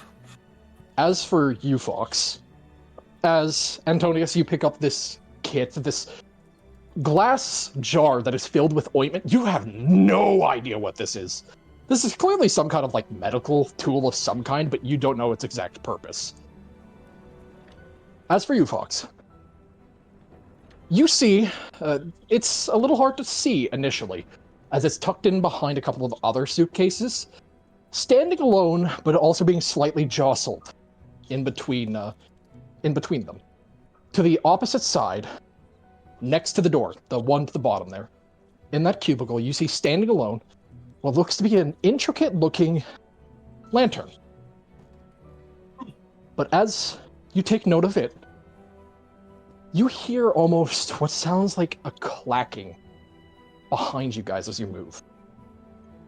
It sounds almost like wood being lightly hit against other wood. Small, like whatever it is, it's small, but you can hear it very faintly on the opposite end of the car. Kind of like. Can I hear it coming closer, or just in the same spot, just constant? Same spot, and similar to that, yes, but not as frequent. It's occasional. Like it's like 1, 2, then like a couple more immediately, then it just stops before picking back up again. Okay. More or less, yeah. But those are the things that you notice, Fox. Okay. This lantern, is it on or is it off, or? I mean, if you're gonna clamber down and go check it out, it does not seem to be on. But it does seem as though it could be lit like a regular lantern. Alright, I guess I'll pick it up into my mouth and drop it off at the person with the least amount of held items. Like, it looks like the red hobgoblin currently has a lance and a shield to worry about, whereas the hooded guy doesn't seem to have anything that I've yet to notice.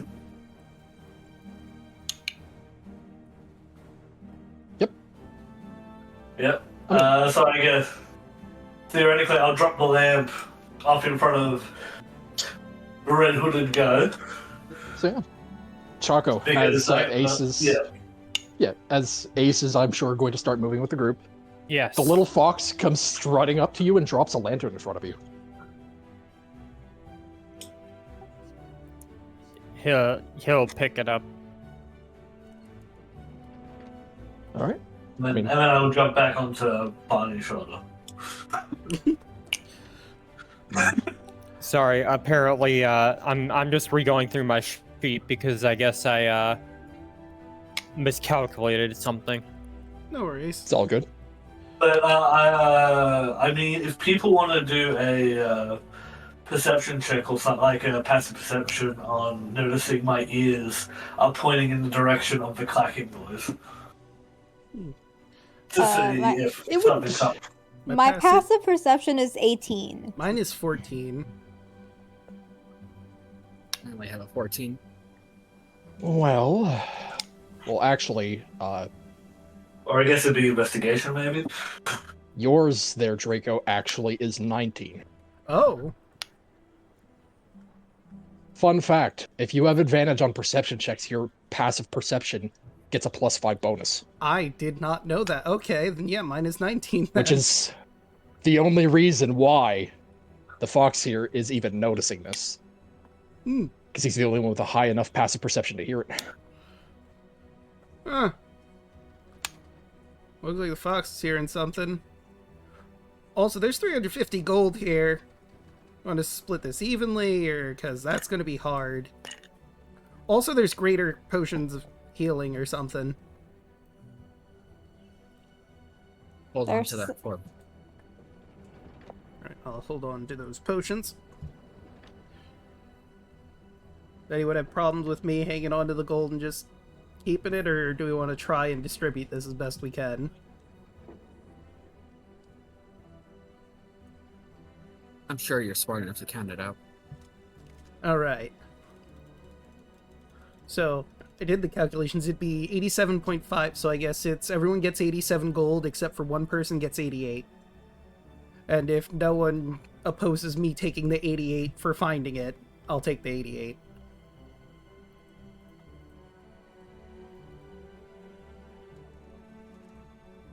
Alright. If everyone is in Okay. agreement, then everyone but Anima can add 87 and Anima can add 88 gold to your inventory. I'm gonna say, I'm not grabbing any gold, so I don't know if you calculated it into your... So I didn't, because you are currently a fox, and he doesn't think a fox really has reason to have gold. Cool. So, Cool. like, if I did Just include you, wanted it to would be a know, nice okay. even 70 for everyone, but, yeah. I mean, I guess I could swallow the gold if I wanted to. Yeah, that seems like a waste. Fox, he's not gonna give it to the fox. Inserting it into his mouth like a fucking coin machine. Alright, what do I win? What prize do I get for giving you all these gold coins? I have all. Oh, Trauma and a concerned tummy. that's a terrible prize. Why did I do this? Last night's dinner. But in either case, are you all going to proceed ahead? Are we going to proceed ahead, or are you guys going to take notice of the years and backtrack, I guess? I did It's up to say you that guys. Animok noticed that the fox seemed to be listening to something, but no one reacted to that. So he's just going to move on unless someone wants to address the fox in the room. It is hard to actually, you know what? I was gonna ask, can we make an active perception check to see if If we you would like notice? to, yes. Yeah, I'll Okay. do active perception. If you would like to make an active perception check, you absolutely And may. I have advantage. That's a 9. nice 9. I'm distracted. Alright, it would be the That's 22.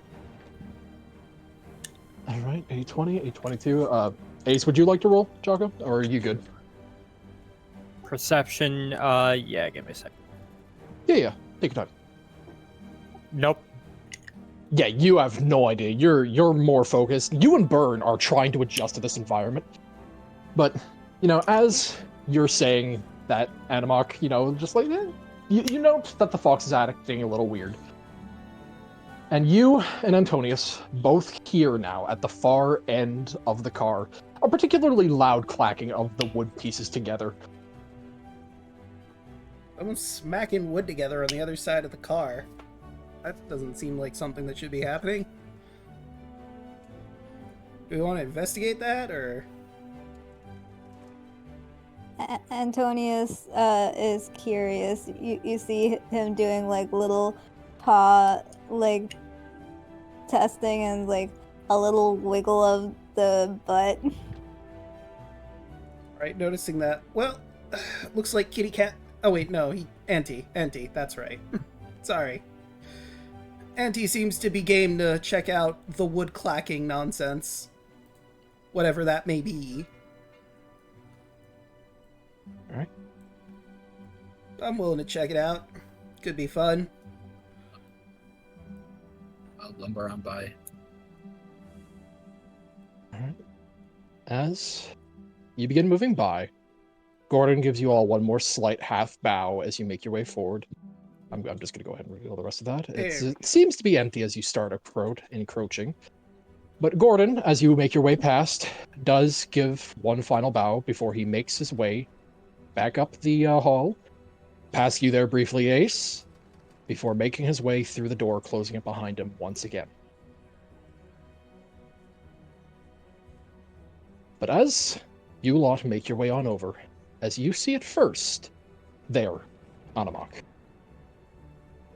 To your right, to the bottom there, you see, sat with his legs out in front of him on the floor, you see what looks to be a somewhat pale-skinned, looking rather well-dressed child. You see them, having like, what looks, best way I could describe it? Shorts, nice little dress shoes, button down with what is like a little waistcoat. He's even got a little bit like, one of those, oh god, what are those hats that, fucking old newspaper peddlers had? Oh, the newspaper boy hat. I think it's called a paperboy hat Yeah. or something like that. Something like that. Where you can see him sat with his legs out in front of him, playing with what looks to be wooden toys on the floor in front of him. A very clear interpretation of what looks to be the engine of a railway, like of a proper train, similar to what you saw on your ticket. Another, which looks to be a battleship, this massive, well, I say massive, it's big enough, almost a foot long, wooden replica of a battleship of some kind. A wooden unicorn, a wooden smaller dragon. But in spite of you noticing this, your attention is more so focused on what's behind him. As in the seats flanking either side of this child, of this young boy, you see sat, or what was once sat, the vaporized shadows of two adults burnt into the cushions. Ugh. As you see, I'm just going to put him right there. Who does not look up as you approach. He's currently taking the dragon and is slamming it down on the top of the battleship, making little whee noises as it swings down on top of it. Seeing the vaporized what he assume is this kid's parents and is just completely either oblivious to it or just doesn't care. Adamac's not exactly sure how to approach this situation. And just, he's gonna abruptly say, kid needs to get more sun. Too pale. Does the child smell hostile? Make an insight check. I'll also do an insight check to see if I can figure out what's going on here. 16. 16. Okay. A 20, a 22. Okay. I roll a Is there different- anyone else who would... sorry. Oh my god. Okay. Yeah, Bron? I would like to roll insight on the shadows next to him. Please. I know that doesn't really make much sense, but it's like, yeah, In fact, it does something- make sense. Make me a perception check, Burn. With advantage. alright. The advantage. 21. Ooh, 21. So you look at this child. You see him bring the dragon up, screeching, just little tiny screeches as he swings it through the air, crashing down on the command tower of the ship. And you just see him set them both down, doing little explosions with his hands. This child has no intent to hurt anyone. He's just here to have a good time. He's enjoying the ride. He's very much here for the ride. For the lot of you, though, let's see. Insight. Yeah. Fox. With your smell, specifically, you can tell intently, this child reeks of death. It's a scent that is very muted by the ambient smells here. There's almost just like a faint lingering floral scent in the air. It's very clear to tell. That seems to my hair starts mask. sticking up. Yeah, to mask this child's presence. But even in recognizing that, he doesn't seem hostile. He seems like a child. But you, Bird, as you're looking at the shadows, your eyes darting between the two of them, one a little bit more broad-shouldered, very clearly masculine, while the other one a bit smaller, clearly a little bit more effeminate. You looking at the child, looking at the shadow, and keeping your eyes just about. There is a point that you see some of the hair on this child's head get brushed back and tucked neatly behind his ear. by something completely unseen. And as you note that, there is a slight chill in the air that you didn't notice before. And while you wouldn't say there's hostile intent, there is a weary tenseness to the air.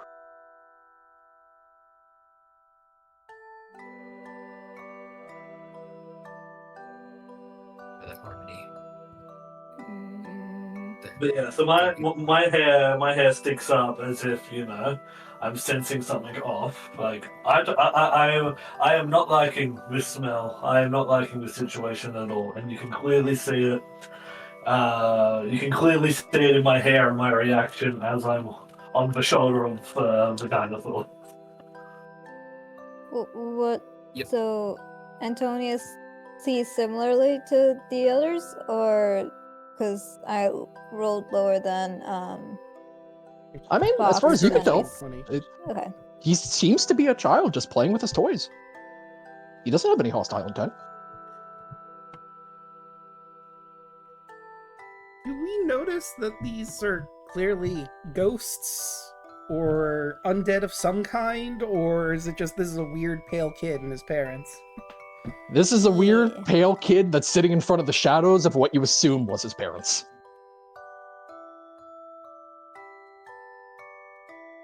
The only ones who can send something off currently are Fox, who can smell the very faintest scent of death, and Burn, who saw some unseen force brush aside this child's hair. So I'm gonna, because I'm not noticing anything unless someone stops me, I'm gonna go right in front of the kid and it's like, oh, what are we playing? Battleships? Can I play? You want to play? Yeah. Yeah, you can play. I mean, yeah, let's play. Well, what do you want? Because I got the dragon. I'll take the other one then. Oh, you want the unicorn? Yeah. Yeah, you can think. Yeah. And you see him grab the dragon once more as he sets up the ship once again, then kind of like half waves his hands over it like he's casting some fixing spell, bringing the crew back to life. At least in his eyes. Hmm. Okay, let's go. And the big scary dragon, as you see him just kind of flying above the front of the ship.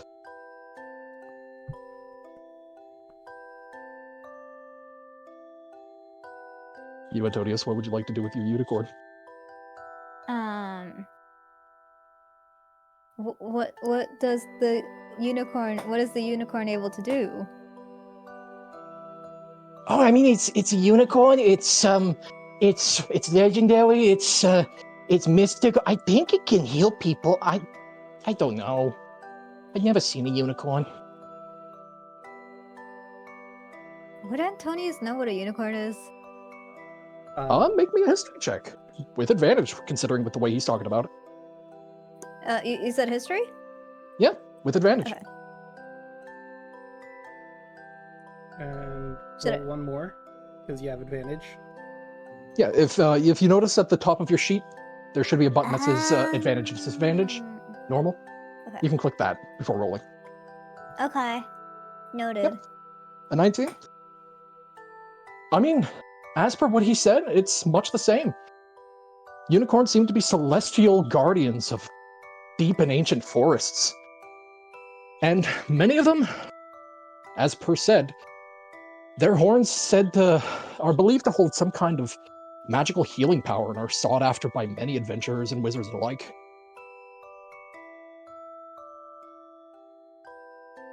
As for you, Bird, as you quietly walk over and kneel down to look this shadow in the eye, which one are you going for? The more masculine or feminine shadow? I guess it'll be your choice of whichever one is actively brushing the hair of the kid. Effeminate. Yeah. Make a charisma check if you wouldn't mind. Charisma. Charisma check or charisma save? Charisma check. Okay. Just Burn.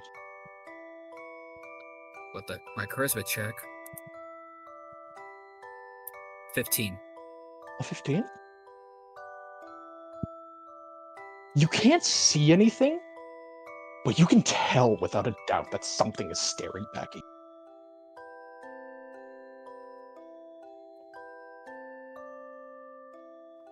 Feeling a somber.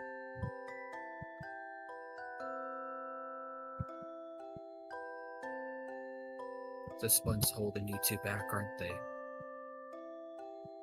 You couldn't leave him alone.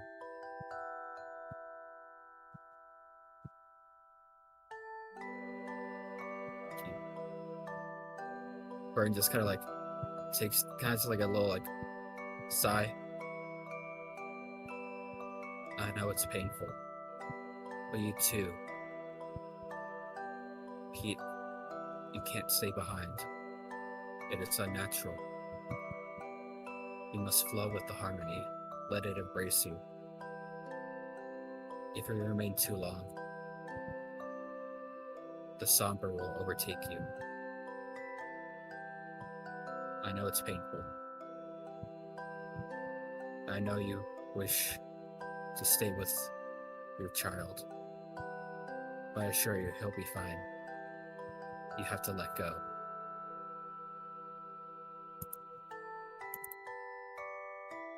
Make me a persuasion check.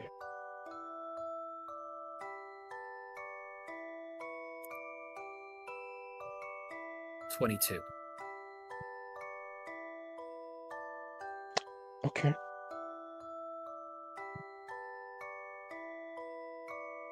Okay.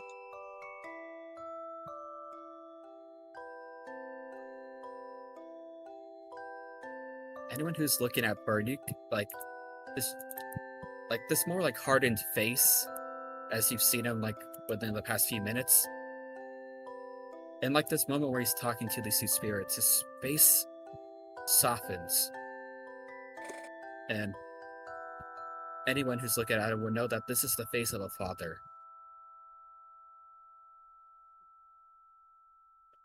There is a brief moment as, of course, Antonius, you're sitting there playing with the child, of course, holding the unicorn in hand. He's flying down with the dragon, clacking it against the battleship. And Burn, as you're having this moment, reaching out to these shadows, respectively, you watch across the actual cushion itself. The best way I can describe this is unfortunately the worst way possible. You ever seen The Mummy? Yep. Which version of the Mummy? Brendan Fraser one or Brendan Fraser. Okay. Uh-huh. You know the scene with the scarabs moving under the skin? Yep. Oh no.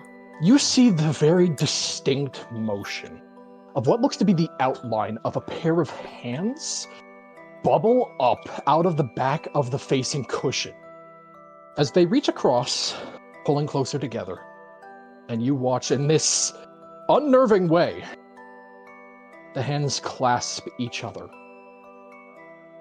before you see the child next and / behind you sit straight up, look over his shoulder, past you and towards the seat, before you hear him go, "Oh, okay.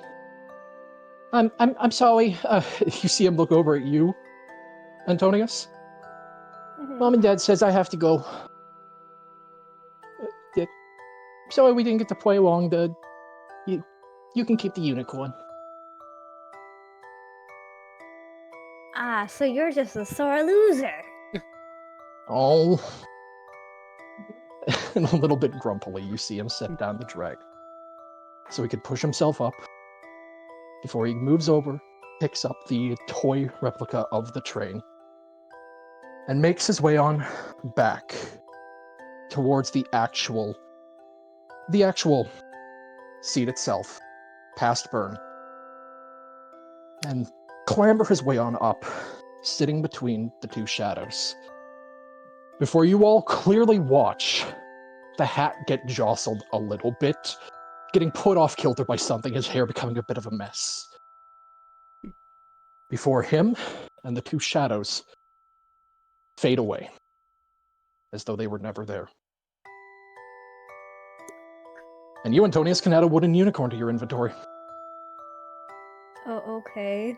What does wooden unicorn do? Well, it's Good a question. unicorn made of wood. Wooden. Okay. But the cold air, the cold chill that was imperceptible to most, but picked up by you, Burn, fades, as whatever tension and hostilities that were there are gone. Well, that was spooky. And There's still the burn marks on the chin. The shadows themselves are gone. It's almost like they... The best way I could put it is unfortunately the dumbest way. It's like they got Thanos snapped. The dust, you say. The dust, I say. Anamok's gonna, like, playfully hit Burn's arm with, like, the back of his hand. Good going there, Burn. I thought we were gonna have to fight him or something. Like, he's not even looking at you when he's talking. He's like, no. Sometimes the harmony is much more gentle.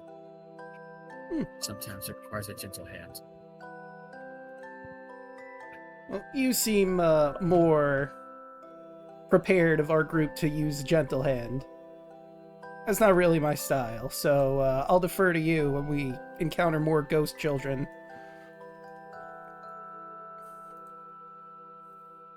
So are all... Yeah, oh, I sorry. second that.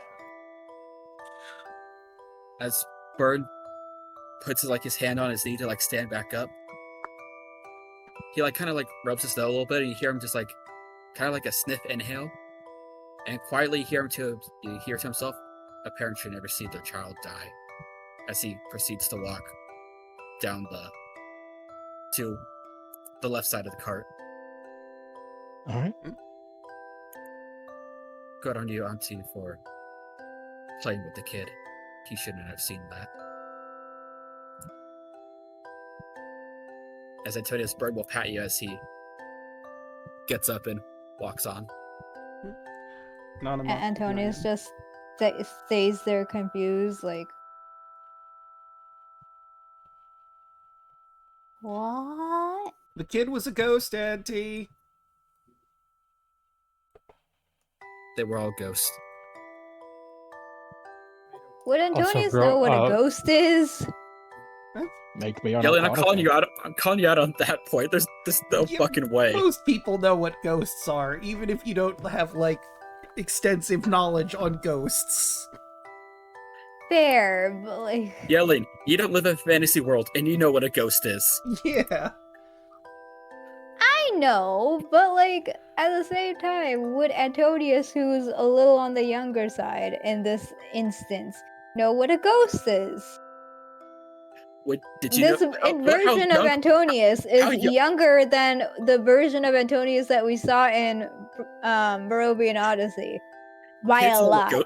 Kids know what ghosts are, Yeah, I would say kids know what ghosts are. even if it's just Casper.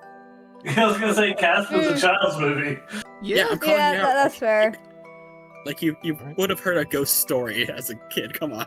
yeah, unless you're I don't know, 3 or something. Antonius is not that young. Yeah, so I Give me feel the like you face. would have a concept on what a ghost is. Give me 1 second. All right. Making your way back across the car and heading over towards the opposite door, the chill of the air, as mentioned, having dissipated, turning back to the regulated temperature of the car itself. But as you open up the door, you feel immediately the rushing of wind make its way into the car itself. As looking out through the door itself, you see a small platform with a set of stairs on either side, depositing on, well, frankly, either side of the train, where immediately ahead of you, you see the door of another car. Upon looking outside, and even just having a cursory glance, looking out into the misty darkness that screams by, you can even clearly see that while for the most part, the ground seems to mostly be grassy, there are brief points in time where you watch it shift from grass to gravel to dirt to sand before coming back to grass as you're very quickly moving through areas. Huh. Hey, Ace, light up that lantern of yours. It's a little foggy out.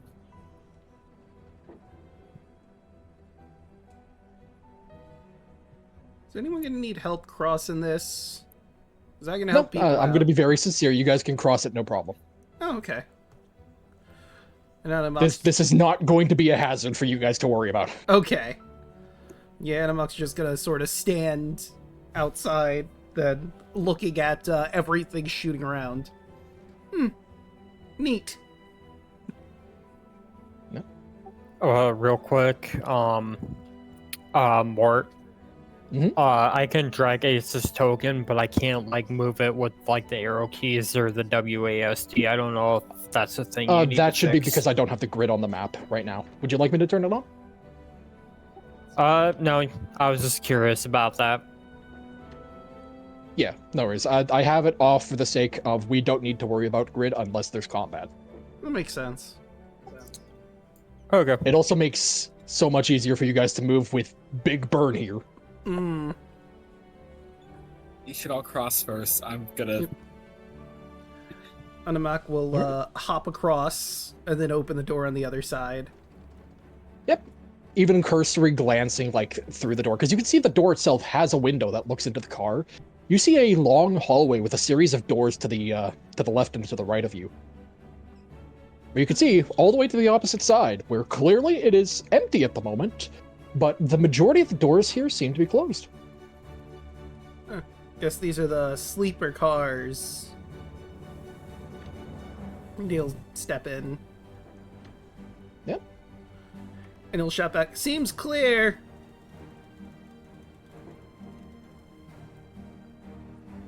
Antonius very carefully walks on this small little thing and gets to the other side. It's not too much of a problem. But Seeing everything whiz by at ungodly speeds for the Yes. first time, it's feeling nauseating his- speeds.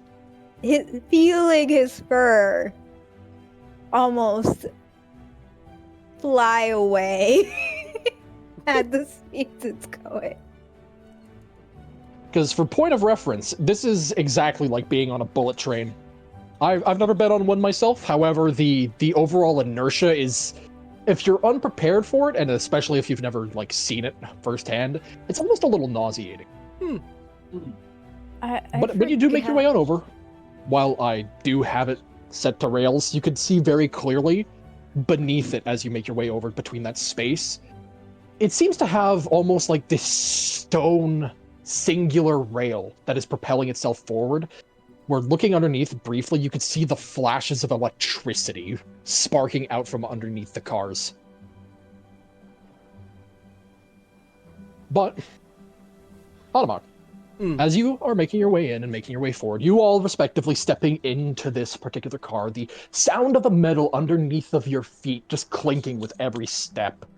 You know, the slight jostling here and there, as the car itself, while is primarily steady and stable, there's the odd moment here and there, but this particular car is very quiet. A large majority of the doors here, similar how the other ones are, they do have windows that look into the room itself with blinds on the opposite side. As of the moment, a majority of the windows are currently unblinded, and you can see into empty rooms as you pass to and fro. But as you make your way to around that point, quite literally the next door you're next to, it has its blind down. I don't think Animuck is currently a man on a mission to get food. Unless there's something interesting in one of these rooms as he's passing by, he's probably going to just walk on through. Do I sense anything? As- Do What I did you sense say, Rico? anything? Do I sense anything from any of these rooms as we walk on by? Not particularly. The only doors that I will note that do not have windows are these ones here and these ones here. And nothing seems out of the ordinary, or feels out of the ordinary for me. But nothing seems to be standing out to you at the moment. But as you approach this door in particular, Anamak, making your way towards the opposite side of the car, you can see that the door is lightly ajar, and you can hear the very faint sounds of what seems to be a woman quietly sobbing inside of the room. Huh. Anamak will, not just barge the door open, but he is going to take a look inside to see what the deal is about this woman crying, having some mild interest. You partially, open the door a little bit, looking inside of the room. Immediately, you see, right ahead of you, sat at a chair and currently adorned in what looks to be a bit of a ratty kind of like hooded cloak that she has wrapped around her. Rather simple, somewhat looking clothes, very clearly having been dirtied from a lot of like travel. Someone who hasn't had a proper like bath in a little bit, but yet there's no immediate smell that catches you. One thing that you do note, however, is that she's not directly facing you. She seems to be facing towards this empty, messy, and unmade bed, which you can see in this room has a pair of bunk beds. She seems to be staring at the bottom bunk specifically, where clasped in her right hand is a pair of bandages with very dried blood on them. And Amak's gonna just sort of knock on the door. Who's there? Sorry, I couldn't help over here. We were passing to the food cart, and you had your door open a little bit. You alright in there? Yes, I'm fine. You see her kind of wiping away at her face with her free hand as she turns to not look at you, but keep her shoulder and back towards you almost a little bit more. Trying not to look at you. Alright. Yes, I'm fine. I'm fine. Anything you need help with, or? No, I don't. No. I don't think I do. Can I roll insight? Clearly, yes. Same. That is a 14. A 14? I 22. I have a great modifier, but my roll was garbage. 27 with the crit. A 22, a 15, and a 27. Holy And a shit. natural 1. That's a tasty one. That's a very tasty one there, buddy. Oh, God. Thank you. It begins! Oh, God. What? Oh, God. And of course we have our, where is it? There we go. So,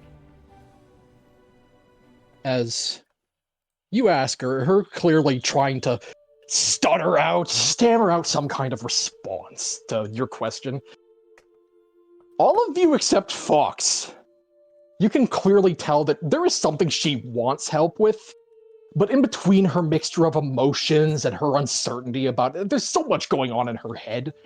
You don't know exactly what she's thinking, let alone what she's feeling, but she seems distraught beyond all belief.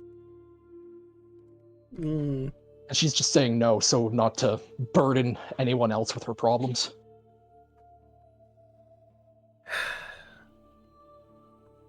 Listen, ma'am, I don't know what you're going through right now. And if you want us to just go, I'm cool with doing that. But we can help you if you want to ask. Make a persuasion check. Right, and persuasion. That is an 8.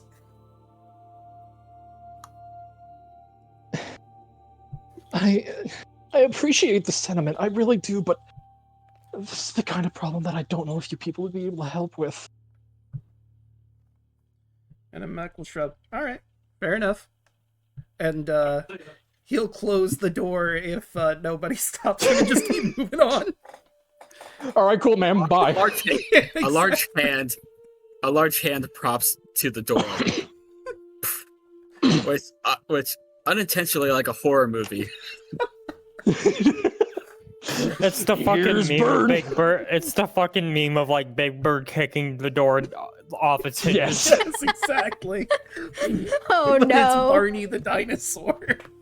Just sees big ass dinosaur, purple dinosaur man just not intentionally, but like unintentionally, just very, very aggressively just slap the door open. I assure you, young one, you're not a burden. I can sense the discord within you.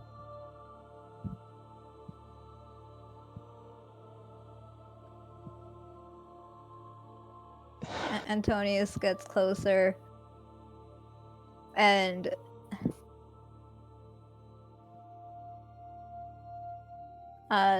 says, You might want someone more nimble to help out. It might be a little bit more helpful.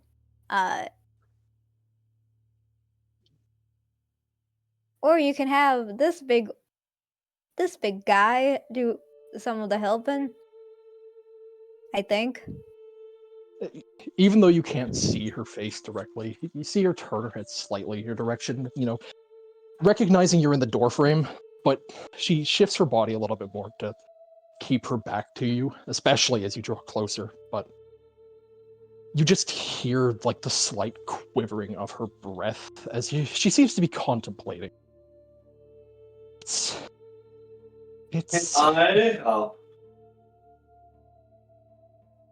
It's my husband. He's not been doing so good. He took a bit of a serious head injury when we were getting on, and I want to go see him, but as you see her adjust, and she sticks out her left leg, which you could see is completely wrapped in a cast. I was given express orders by Dr. Bradley to stay here and recover, but I really want to go see him.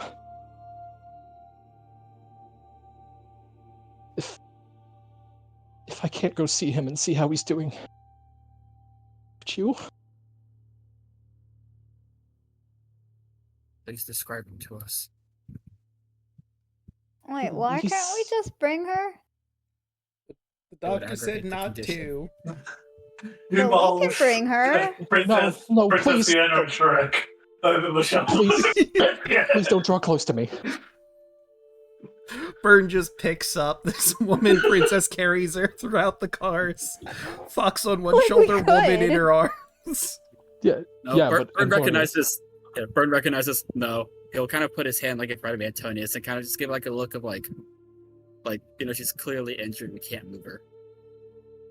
And as you even do, you say that aloud just for confirmation, there, Antonius? Yes. Upon you saying that, you actually see her curl up and recoil a little bit, scooching away in her chair away from you. No, please don't draw close to me. I don't want to hurt you.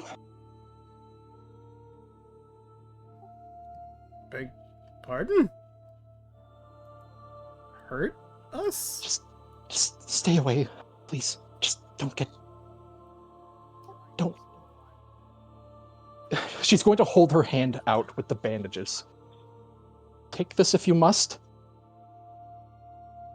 But just don't look at me, please. Okay. Can I insight again? Yeah, Please. I'm gonna insight as well. Yeah.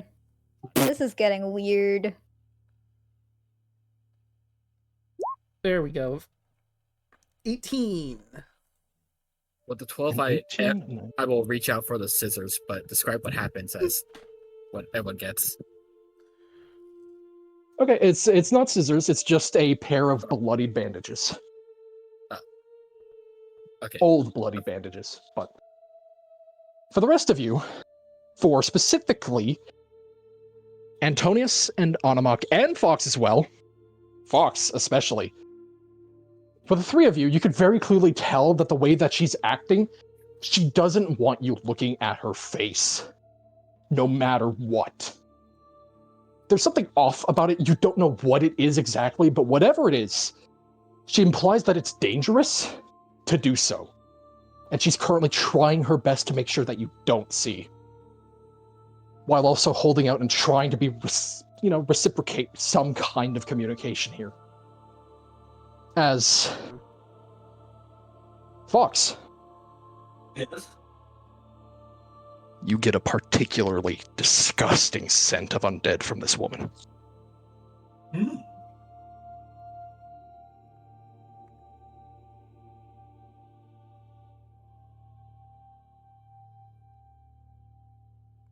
Got a name, ma'am? Or... And a name for your Lorelei. husband? Lorelei. And my husband, his name's Kenneth. Orange hair, medium-length hair, bushy beard, slight mustache. He should have a head injury, so his head should be covered in bandages. Simple workman's clothes. Alright. Yeah, we could, got a message to pass along to him. Just tell him I love him and that I'll hopefully see him soon, okay? Sounds good. And if you could pass on a message to the doctor, I'd like to have my cast changed. Alright, we'll, get that sorted, I suppose. Where's the doctor from here? It should be further up. Okay.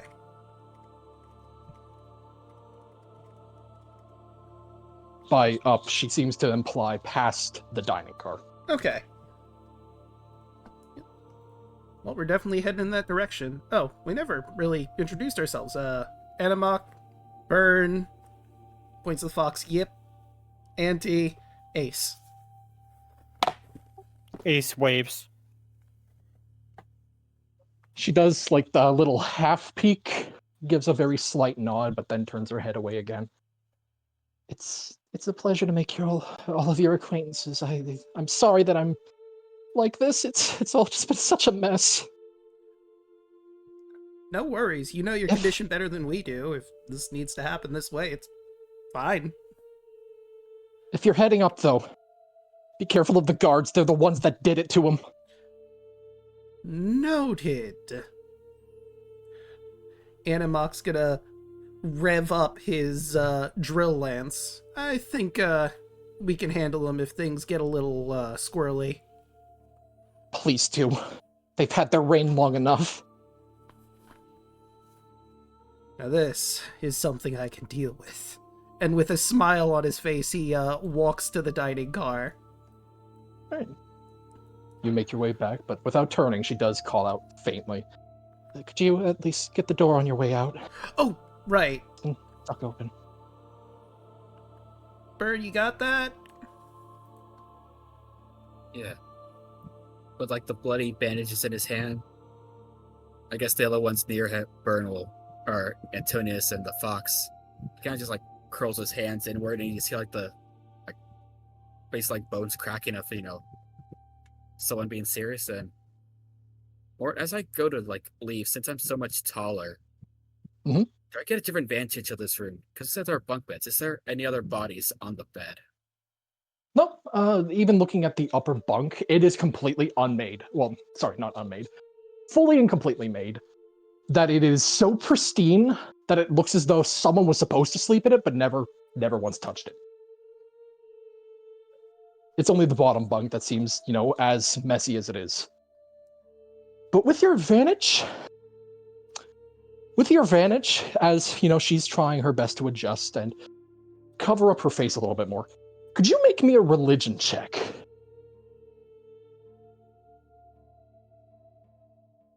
19. Judging by the way that she's covering herself, The way that she keeps trying to cover and move her face away, and while you don't know about the scent of undeath yet, there is certainly something off about her as you take a good look at her. With what bits of her hands are, visible that she's not currently clutched tightly around, like, the cloak and robe itself, her hands are a little miscolored. It's almost like a bruise has crept up her forearms and is spreading onto her hands. Almost a little bit like darkened vitiligo. But unnervingly, as you get your vantage point, trying not to hit your head on the top of the doorframe while also looking up, you could see as she's turning and adjusting, you catch a whiff of her chin briefly, which normally wouldn't stick out to you if it wasn't distended so far away from her face. And as you take one good look at it, the way that she's averting her gaze, preventing you from looking at her, there is one word that immediately screams to the forefront of your mind. A Bodak. Okay, above game, what the heck is that?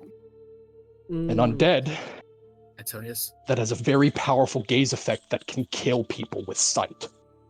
Yeah, above game, it has an insta-kill move. Yeah. Oh. Fun. Well, less insta-kill. More so if you look at it and fail a save, you will drop to 0. Hey, I mean, at So- least this one is friendly, kind of. Recognizing this, and as Ern slowly closes the door, we'll get justice. Hopefully one day you can return to the harmony. As Burns gonna set down, I'm not sure what this is gonna do, but he has several of these. I'm gonna set down a bottle of holy water inside the room and close the door. All right. And as you close the door, I will go ahead and hide that room again.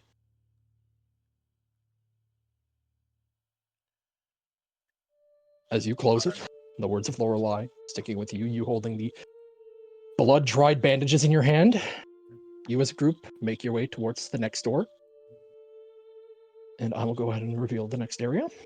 As much as before, it is a similar sight to you as you open the door and see the adjoining section between two cars. You see the cufflinks below, the trajectory of the rail itself, and of course the lightning licking out from underneath. As you make your way across and over to the next door, you find yourself immediately in a small cubby room Huh. with 2 doors to the right of you, 2 doors to the left, and 1 directly ahead. I was As we expecting. enter this cubby, Oops, sorry, go ahead. I'll say, as we enter this cubby room, Burn kind of wants to pull the party together to tell him what he found. Okay. If you call out, Anabok will stop and turn Yeah. around. Everyone. That woman means well, but she's serious when she's meant. Don't look at her. She is a very powerful undead. One that, if you ever heard of a creature known as a Bodak, they have a deathly stare. Much like a banshee, where its wail can render you unconscious and near death, a Bodak can do it with its sight. Huh. So when she tells you don't look at her face, she means it. Well, at least she's friendly, I guess. Huh, wonder I'm if conflicted. Kenneth is also an undead or not. Well, we'll find out when we get there. To be truthful, I'm conflicted about this. Normally, me and my ilk are supposed to send the dead to the afterlife. Maybe doing this deed into Kenneth, they can pass on. Maybe.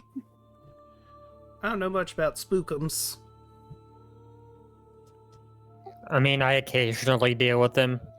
Like, as long as they're not, like, actively harming anyone or committing any crimes, I usually don't mind them. Well, she seemed alright. By the way, how about food? and he's gonna open the door to what he assumes is the dining car. All right. And as you do, let's take a quick 10-minute break. All right. Yippee! Nice going so far. Yeah, so far, no violence. Yet. Yet. Yet. Very true. Oh, don't worry, I am prepared for violence. Cock's gun. Revs I lands. think the whole vibe of this group is we're not gonna punch first, but we will punch if needed. Yeah. Yeah, Murder.exe is on the back burner. exactly. Once it goes off, Most Automac is charging into combat. Don't you worry. All right. I will be right back. I'm going to go get a drink, use the restroom. If anyone needs to do the same, do so now. Yep, stretch your water, drink your legs. I might Exactly. refill my water bottle. And we Stretch your shall water, begin. drink your legs, eat your hands. Mm-hmm. Wait, is that now gonna be a part of the list? I wasn't planning on it, but I mean, I guess It is now. Right, Eat your hands, wash your food. I think I'm gonna head off to bed. Wish you all a fun time. Look forward to seeing more of the Vi. Have a good night, Bubba. Mhm. More spooky train stuff in a bit. I will be right back. Entertain chat while I am gone. Hello, chat. Hello. Oh my gosh, I can't believe it's Antonius again. Were you expecting it? I mean, above game I knew because we had you were there. But A little bit of a talk, yeah. yeah, but that was gonna be so funny. I'm excited. I'm just like, it's the boy. It is the boy, but this is a version of the boy. Specifically, this is Antonius if he was like before Barovian campaign has ever started, kind of, and also before he ever got cursed. So while life was good, basically. While he's still optimistic, while he's still curious, but like also cautious. I don't think it's gonna come up yelling, but I guess I'll give you this one flavor for free. Mm. You would see like Antonius would see on like Burn's like side. He does have like Burn does have a loot on him. It came with my background. It came with the background. That's why that's why Burn has such high charisma. Dude, if I knew about the loot first, I would have not even tried to attack you. I would have been like, oh my gosh, musical instrument, and then proceed to try and geek out over brand of musical instrument, year, and quality.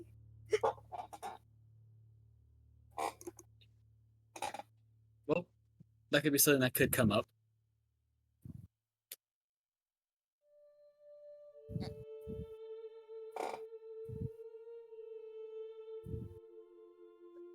Yeah, because I think according to the bit that I made, I do have the entertainer background, Yeah. which you're not gonna really, I guess, realize seeing this cursed man. No, you would not. Listen, I'm barded the dinosaur, but I'm also, I'm also a holy man. And also a dad, apparently.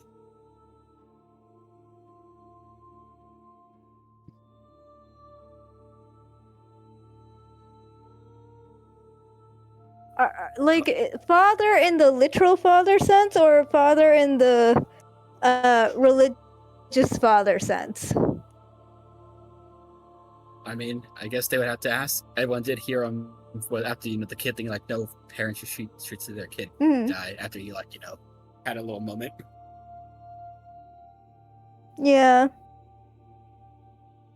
Starts to make sense why he has that loot now, huh? Yeah. So, above board, I forgot to give Ace a background. So, the me figuring out things in the background and being distracted was me trying to find him a background. But I found Yeah. one. I was like, you're missing on a couple skills there, buddy. You need those. Yeah, I had to rework a couple of things because I forgot to do that. Mm. And I may have also, like, checked a skill that I was not supposed to check. Mm. But we're all fixed now, so it's all good. At least in theory. I'm a fox. You just vibe in and you smell things. It's gonna be weird when the fox stops being a fox. Or it just stays Yeah. the entire time.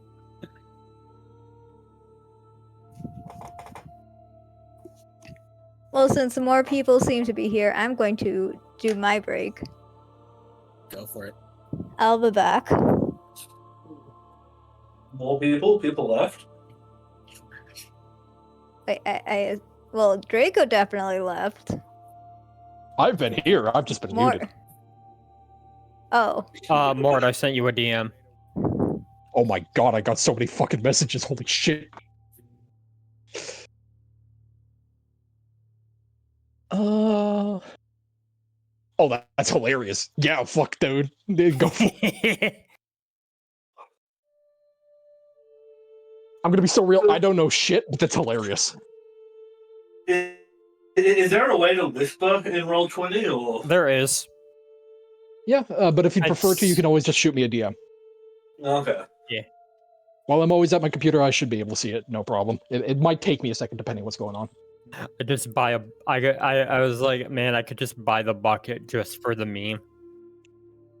You absolutely could. This is a bucket. Dear God. There's more. No. Oh god, though. This is so far very delightful. Nerves are completely gone, so you know we've been in the groove. That's good.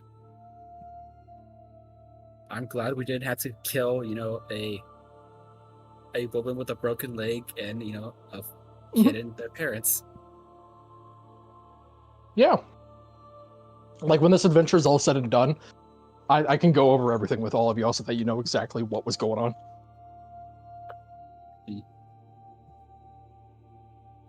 Because, gonna be so real. The fight with the child and the parents would have been rough. For a very particular reason. I mean, I assume if they're shadows, then they have that drain attack, which is gonna be fucking terrifying. Oh, they're not shadows. Oh no. They are God, definitely not shadows. Oh no, it's worse. Welcome back. Rhoda, I'm gonna DM you something so that you can see exactly what I'm talking about. Mm. My water refilled, and I got myself some cola. Hell yeah.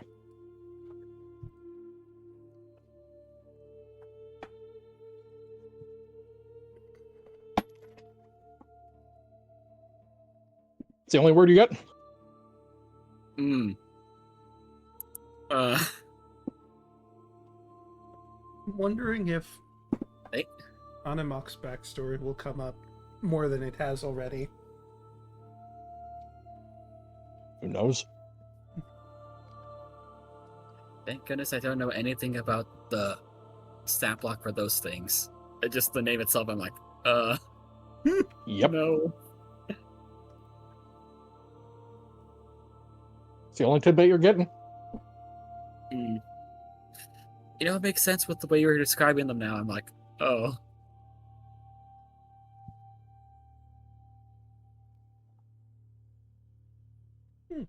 Yeah, because that's the one thing I can say for a certainty. They were not, in fact, shadows. Mm.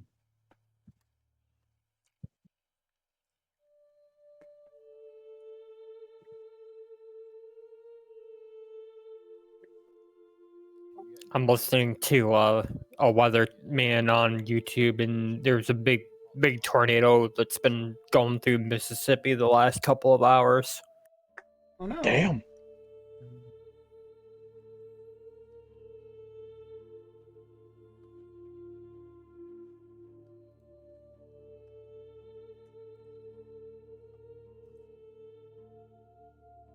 Okay.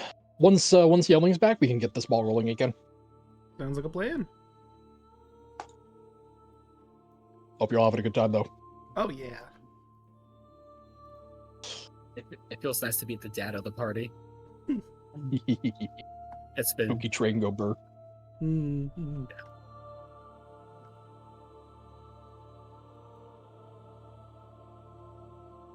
every time I change tabs and go back to the freaking room, I'm like, just looking at this squad we have in this small room.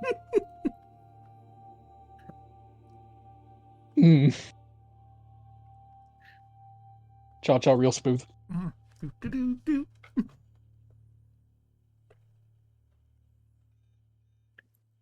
Listen, I can't wait to throw hands. Mm-hmm. Oh, it'll be coming. It's just a matter of what trigger you guys get, and for who.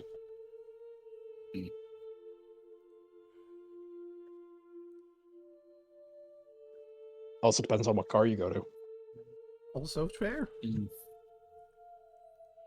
So you're gonna find out real soon. This car, this entire rail works very, very weird. It's procedurally generated. Hell yeah. All right. RNG be praised. Oh, you got a little briefly left. I know. It's gonna be like Slay the Spire, except it's just a single track.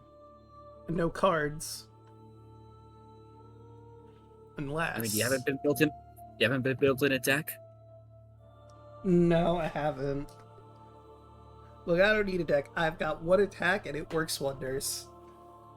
You walk into a random cart, the door shuts, and in front of all of us is a table with a fucking shotgun in the middle and a bunch and a bunch of cases. Oh no. Oh god.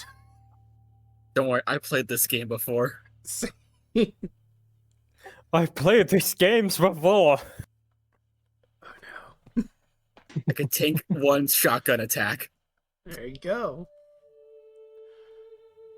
I'm pretty sturdy. I miss Buckshot. We haven't played it in a while. Yeah, we haven't. I can't wait though for like the end of this adventure to be done and Anamok to finally get home and just like, I have no memory of this place. Yeah. Where did everybody go? How long Gone was up I and on left. that train? Fuck! Anamok, where have you been? You know, I can't really remember. I genuinely don't remember. I think there was a dinosaur? Whatever that is. We hit the end of the adventure. Just a couple of guys who show up and just men in black our memories. Oh no. Pull out the neuralizers. Instead of the really sad thing that happens in that series, it turns out he just got lost for a little while, had his own beach episode. Yeah.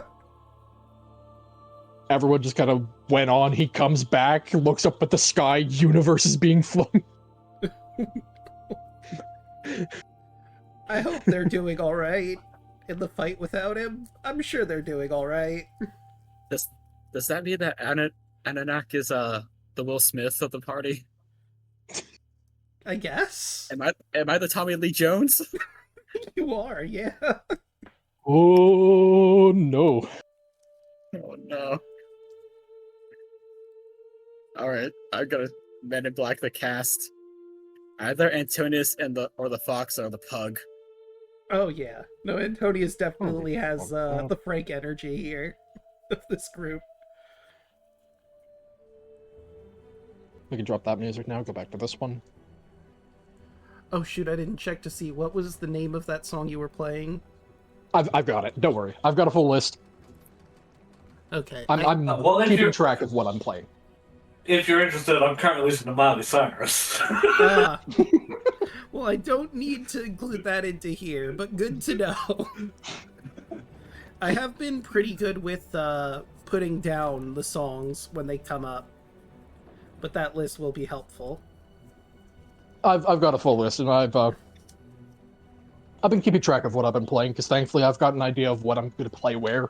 It's just a matter of what you guys choose to do.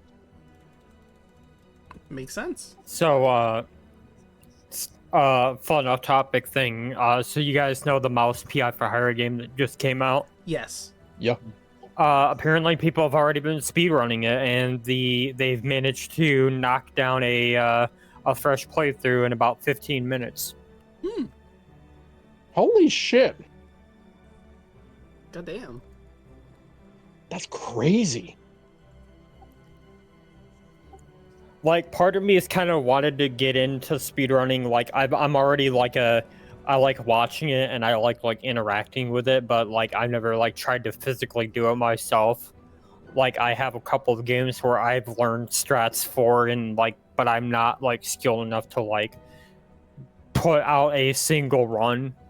But I have thought about just jumping into it with like games I own that I played as a kid, and like with the skills that I already know. Yeah. For the Mouse PI speedruns, are they doing it glitchless, like no exploits, or are they finding methods to further boost them? Let's see. Well, you're looking Funny thing is, I know where to go. I realized I didn't write a note down to who knows how to get off the train. You said Apparently two there's of a them. technique called save warp. Oh, But what were you saying, Mort, about the people that you said know? two older men. Okay, two older men. They should be in the dining car. Runners may use any and all tricks, skips, and strategies except for the save warping and the infinite chainsaw damage glitch. That's crazy.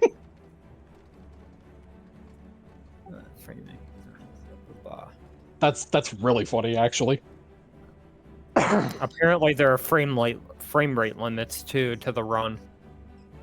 Damn. Any percent no save warp is currently 1 hour and 32 minutes by Blood Thunder. Any percent unrestricted 60 FPS is currently 23 minutes and 43 seconds by Vanish. God damn. There's a 20 FPS run that is 12 minutes flat. God damn. That Vanish just got like a week ago, apparently. Oh, speedrunners are crazy. I love them. And all these runs are on PC too. Like no console runs have been submitted. Which makes sense considering that PC is usually the fastest the fastest version of the game. That makes sense.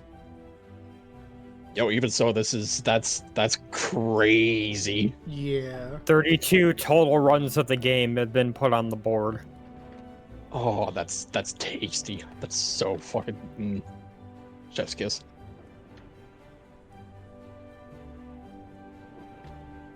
I just had a random thought.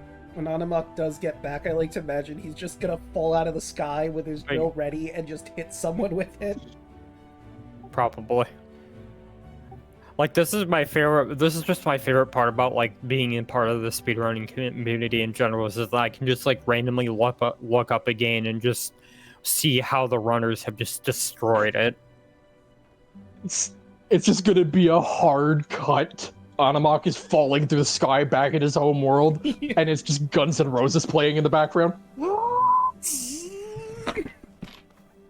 He's just full free fall. Not a care in the world. I think one of my favorite runs in general, like one of my favorite categories that I've loved learning about is if you guys remember Jak and Daxter. Specifically, the first game, TPL, the any percent world record right now is 15 minutes 45 seconds. Damn. And there's a couple of videos on like the whole history of it, but basically, there's two like ridiculously hard tricks in the game called Fire Canyon Skip, where you literally basically bounce on the lava like on foot all the way through Fire Canyon. Damn. And lava tube skit, which involves going through a portion of the second to last level of the game on foot. God damn. Yeah. Real quick. Mhm. Do you guys want to give it 2 more minutes to wait for Yelling to get back before we get back into this? Yeah. Just because I don't want to keep y'all guys waiting too long. Yeah, I think that's I prefer not to start without them, but I also don't want to keep you here. Mm.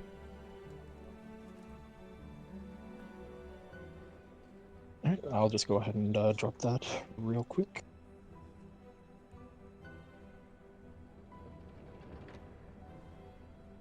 Jack 3 is also an amazing run, like, not just, like, from the run itself, but, like, a lot of the history behind how, like, the speed runs of it have evolved over time. Fair enough. If you're on YouTube, look up a guy named the Rixer, or just Ricky. He does a whole bunch of, like, documentary videos and stuff on various games, usually PlayStation games. He has a whole, like, 7-part series on Jack 3.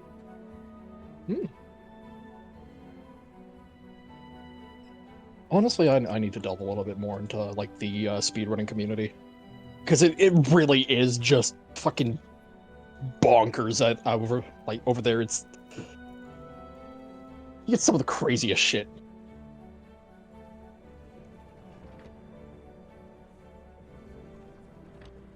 Alright. Yep.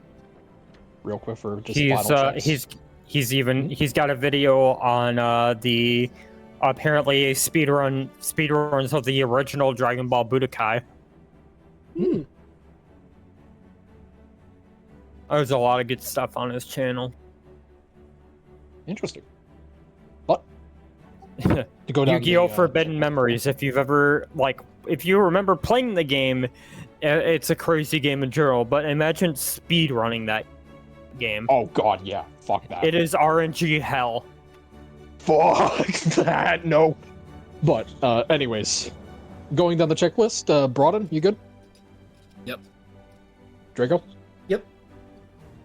Chaco? Yeah. Riku, you good? Yeah, I'm here. Alright. Then we will get back into it, and Yelling can pop back in when she gets back.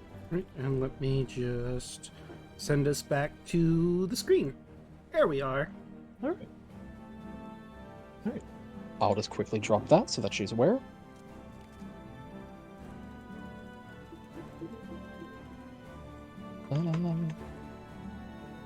Okay.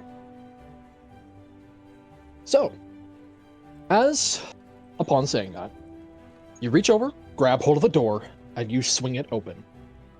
As looking inside of this rather nice looking room, the flooring, the main walkway, is not too dissimilar to what you saw back in the car that you woke up in.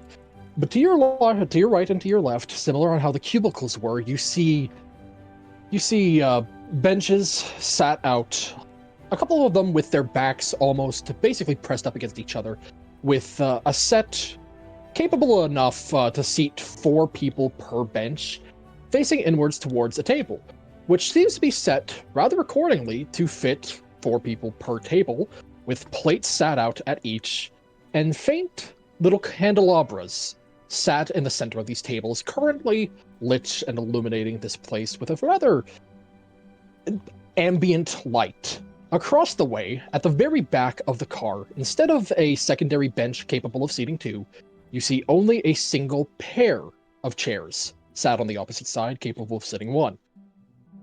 Currently, as you open the door, immediately to your right, you see one older gentleman, adorned in rather fine-looking leather clothes, like leather armor, more so, that currently seems to be in the process of scrawling in a book, who turns and looks up slightly with a raised eyebrow, looking behind a pair of spectacles with questioning and,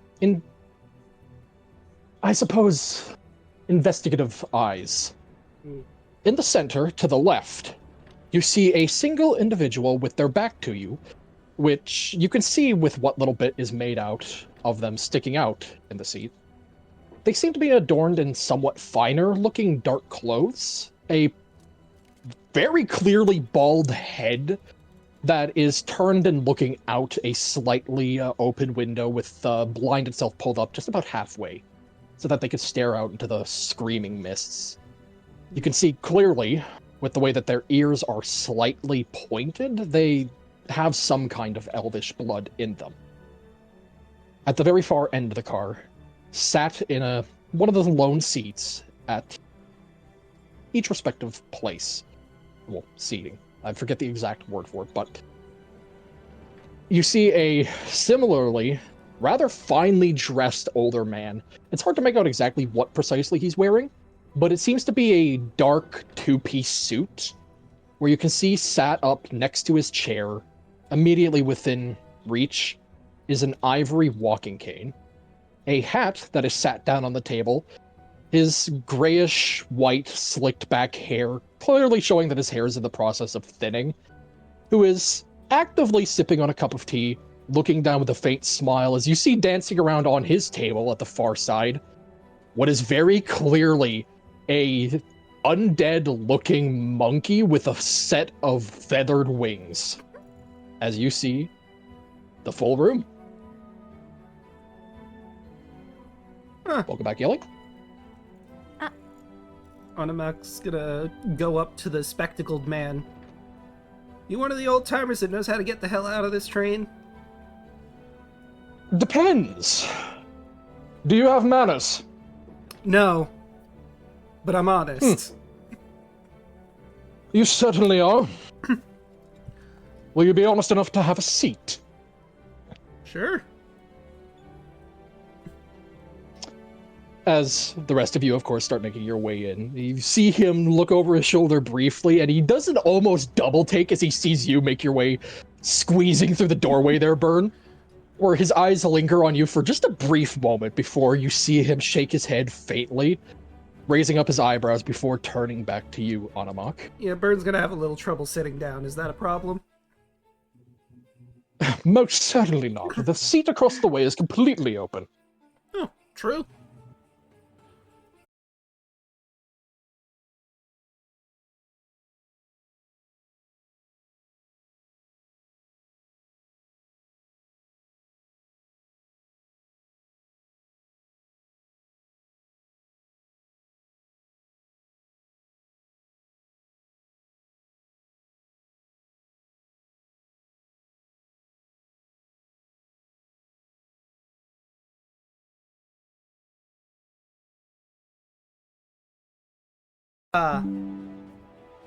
Okay. I'm back. Can you all hear me? As he Hello? winds it back up with a strip of leather I don't think and you can sets hear it me. off to the side. Okay. I had an random internet disconnect, so I missed some of that.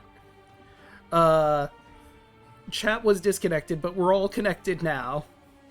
Yeah, looks like we're all back. Okay. Okay. So, what ends up happening is, as everyone makes their way in, you see this older man take this leather-bound notebook, rather pristine, well, I say pristine, in terms of its old age, the corners of pages weathered, clearly having seen a lot of use. As he picks it up slightly, and with a rather hefty slap, he closes it with one hand, wraps it up with a leather string, and sets it off to the side, tapping his gloved hand on top of it briefly, before you see him collect an ink pen and an inkwell, cork the well, and set it off next to the journal. Well, greetings and salutations. I take it then you're all quite new to this, seeing as, to be quite frank, in spite of various skin tones I see here, seem quite green. He looks at his own hands, and it's just, nah, I'm red, actually. And he's purple, pointing to Burn. Quite literal with your wording, I see. Noted. I Neither might not be. case. I'm a sort of cut to the chase sort of guy. I'm sure you've probably met the type. Oh, most certainly. And yes, Antonius?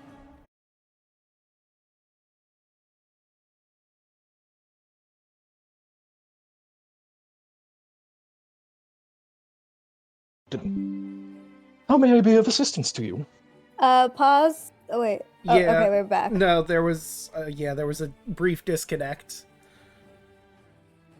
But chat is back. The internet really be fighting with us. OBS today. has decided violence today, I guess.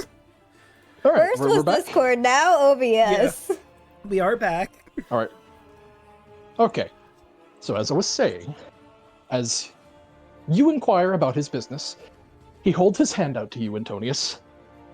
Well, it is a pleasure to meet you all. I am the monster hunter, Rudolf van Richten. It is a pleasure to make your acquaintance. Who might you all be? I don't know if I would have any knowledge on who Van Richten is at all. Not in the slightest. Okay, fair enough. Well, What did any of us know? Considering that none of you are from Ravenloft, no. Fair enough. my name is Animak. I'm the leader of Team Nureg Ayad. When they talk about their badass leader, they're talking about me.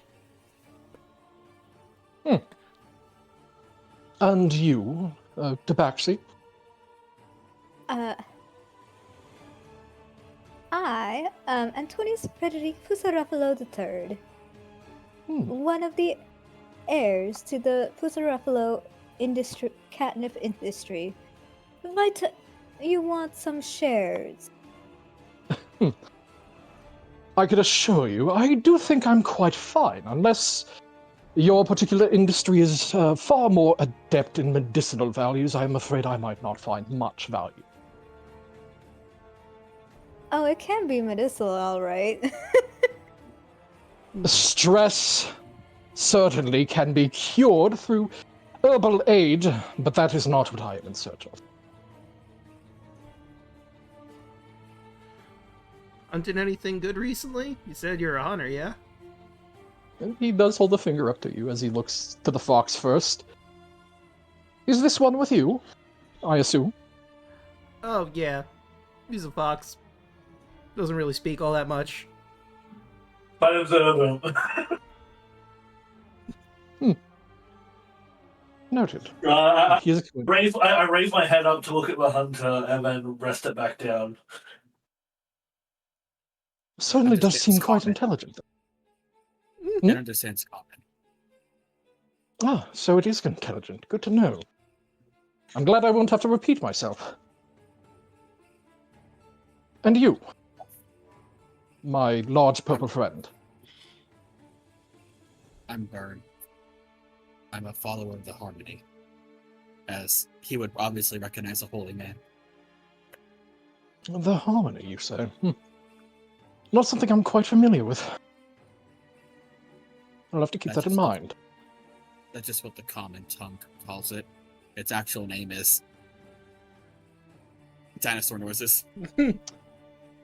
You'll actually see him pull out a small ledger, uncork the inkwell, dip the pen into it, and just try to write out a facsimile of what you're putting into vocalization. Who seems to just partially nod with your growls. Mm-hmm. It'll take 30 seconds, but Bird will just quietly be like, okay, you use that letter, and you use that letter. Ah, thank you. And what of you? As he's going to turn his attention to you there, Chaco. Hi, I'm Ace. I'm not really a holy person, but I'm divine adjacent. He kind of shrugs. An interesting note. I wasn't exactly pegging you to be a holy person, given your stature and the way you seem to be carrying yourself. And That more is, like I work for people who are of the holy persuasion. Ah, a hired hand, then.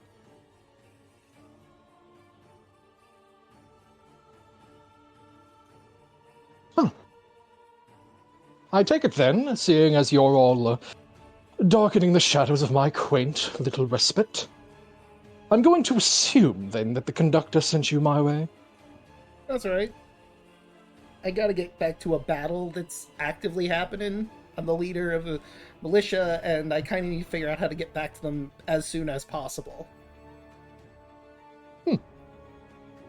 Pray tell, then, did any of you board willingly, or do you have tickets? Willingly. I start No. regurgitating and then throw up on the table. Yeah, Like, he ate his ticket, but yeah, we all have tickets.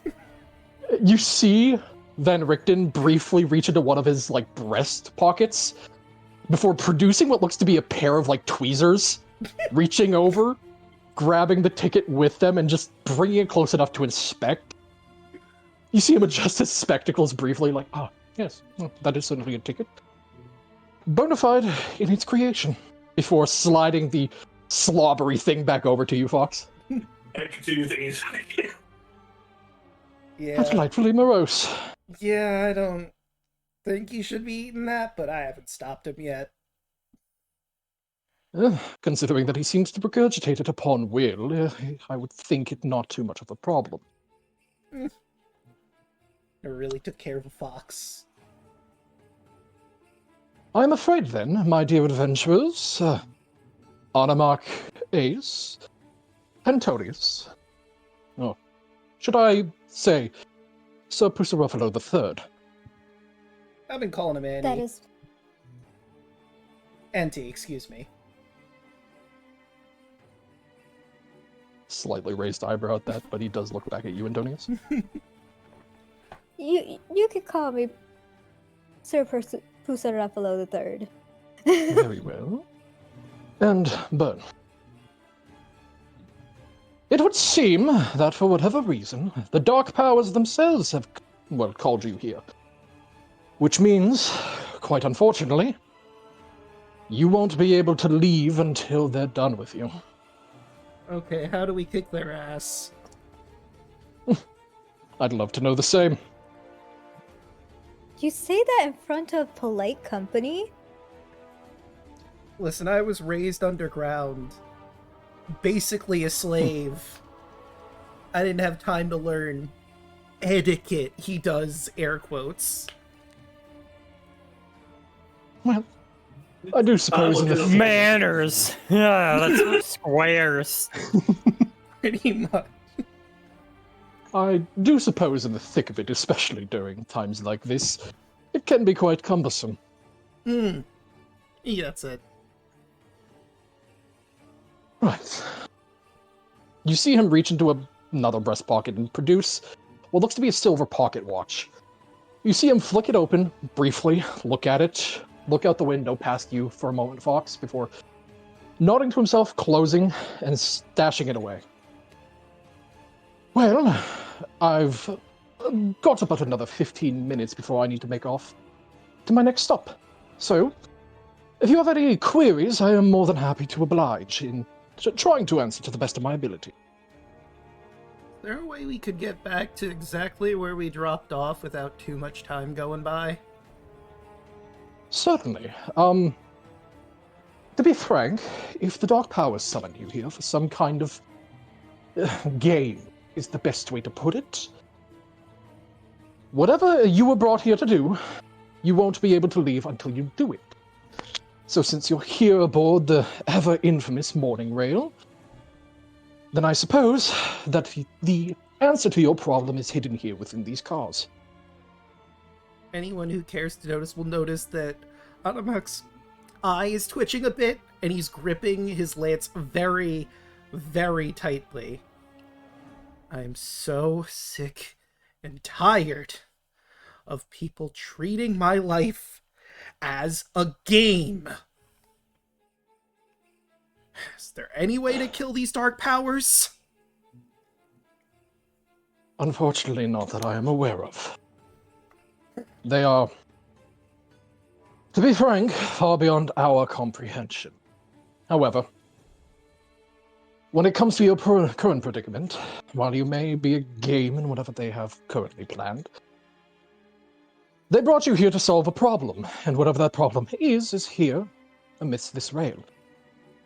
So should you deal with it post-haste, I'm certain you will be deposited back where you belong. Okay. You wouldn't assume that these problems had to do with any of these other passengers. We've already encountered a couple of them. As Bern will take a minute to tell Van Richten what happened with the shadows and the child.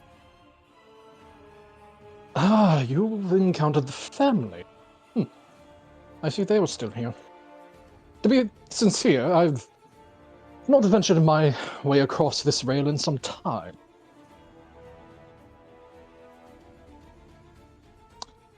Your problems, at least the very root of your problems, might lie with the clear problem of the morning rail.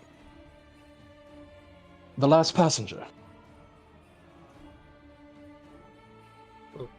Last passenger? Another pawn in the game of the dark powers. Someone who had many misgivings about themselves that they took a bit of an inclination towards and decided to put them in this... It's quaint to use this word, but to put him in this prison. The individual, even I know not who it is, but for this particular rail, Cyre 1313, as I've heard it called, the morning rail, as it's more infamously known across the mists, it was on the run from a rather, I'd say, apocalyptic event for its people. And a lot of the people you see here, myself excluded, as well as that gentleman back there, as you see him gesture to the very far end at the older man. They were all trying to escape this disaster. But the last passenger, from my understanding, did something that held it up long enough that they got swept up within and were consequently brought here. Do you have any idea what this last passenger looks like, or a way to recognize when we find him? Or her, I guess? No one knows what exactly they look like, at least none of the refugees, nor myself. If I were to guess, though, the most likely individuals to know would be their guard retinue. We've heard of some guards who were more aggressive towards the other passengers. From what I heard, yes. So it sounds like this last passenger is some stuck-up royal type. That the long and short of Whoever it was, they were important enough to hold the train back and keep it from departing during an emergency evacuation of grand scale. I'm gonna enjoy kicking his ass. Me too, Anak. So to cause such discourse, I don't take kindly to that either. Most certainly. I find whoever this individual is as much of a mystery to me as they are quite uncouth, and frankly deserve the royal beating that is awaiting them. However, if you are to try and find them, you're going to be in a little bit of a quandary trying to navigate this rail. It would be a lot to explain, but one of you have a walk over to the other side and open that door, would you? Okay. Excuse me, Auntie. Just gonna heal the far side? Or the one close? Yes, opposite end. Right? And he's gonna go all the way to the opposite end and open the door. Yeah, as you make your way on over the older man, who you see him look up as you move towards him. You see his eyes wander past you over towards the rest of the group, nod slightly as he's recognizing you're all talking, before turning back to, and just watching this undead monkey just kind of do a little bit of a dance on the table. But you make your way on over, grab the door, slide it open. And what you see ahead of you is not another space with cufflinks and another car. Instead, you see a wall of white. As the best way I can describe it, it's like a Souls-like boss fog wall stands in front of you. Huh. Well, that's just not helpful, is what that is. He's gonna... No, certainly not. He's gonna touch the fog wall, see if his hand goes through it or in it or anything. Yeah, it does. Okay, so it is basically just fog. Certainly. Now, I'm not what I would call smart, but I get the feeling that if I were to just walk out into this, I'd be wandering for quite some time, or possibly not get out. Is that right? Oh no, by all means, step through. His eyes are gonna narrow, and I'm gonna roll insight. By all means. 21. You could see a slight smirk as he's looking at it. It's not smug per se, but there's just a light sense of amusement from it, of your general wariness, which you can see he understands. But you're looking at the slight amusement of someone who knows it's harmless, looking at someone who thinks it's a snake. Okay. He's gonna shrug then and just sort of walk into the fog to see what happens then. With that. Yeah, you walk through for about 5 steps before you walk back into the same car from the same door. Ah. Okay. So it's not hostile, it's just annoying. Correct.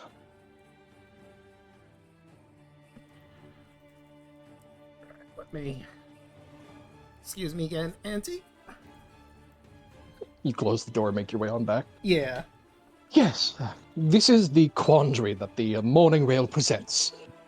The barriers between certain cars, the best way I can technically explain them, is they are many mistways.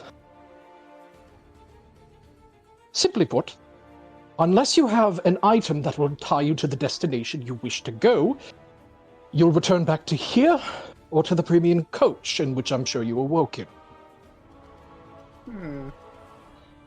And I'm also gonna look at the bandages that Byrne has. Does he have them, like, out in the open, or did he tuck them away or something? He currently has them, and he's wrapped them around his own knuckles. I get the feeling we might have one of those on our person. Ah. They should be seemingly mundane objects for the most part, so long as you present them as you make your way through the mist wall. You should be able to proceed through this rail. Okay. And I guess just the ones we've been through so far are just free reign, so we don't need items for them? Certainly. They're the most solidified in their... the best way I could put it, it's like they're the central hub. Right. So assuming also if we were to get into trouble in some of these other cars, potentially going back here would be a place to take a breather, as it were. Most certainly. So long as, provided of course, you don't catch the attention of the last passenger too heavily, you should be able to return here at any point and rest up as you see fit. Okay. I think we may have another one of those objects as Warren will gesture towards Antonius. The kid gave you a toy, didn't he? I pull out the toy unicorn and also the mysterious potion that was in the med kit. I'm not sure what this is about, but this is a toy unicorn. You see him lean forward, adjust his glasses, and look at it.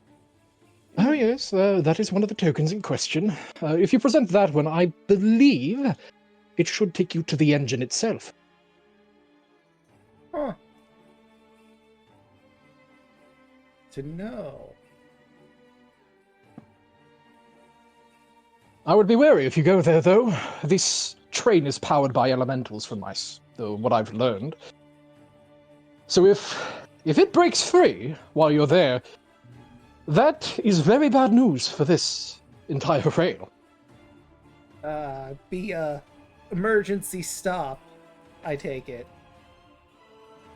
Oh no. This thing, while it does have brakes, if all of the power sources here are gone, while normally it would probably have a reserve to cease, this is magnetized and elevated in the air if the power goes off. it is going to crash into the ground at high speeds. Ah. If it isn't returned within a certain time.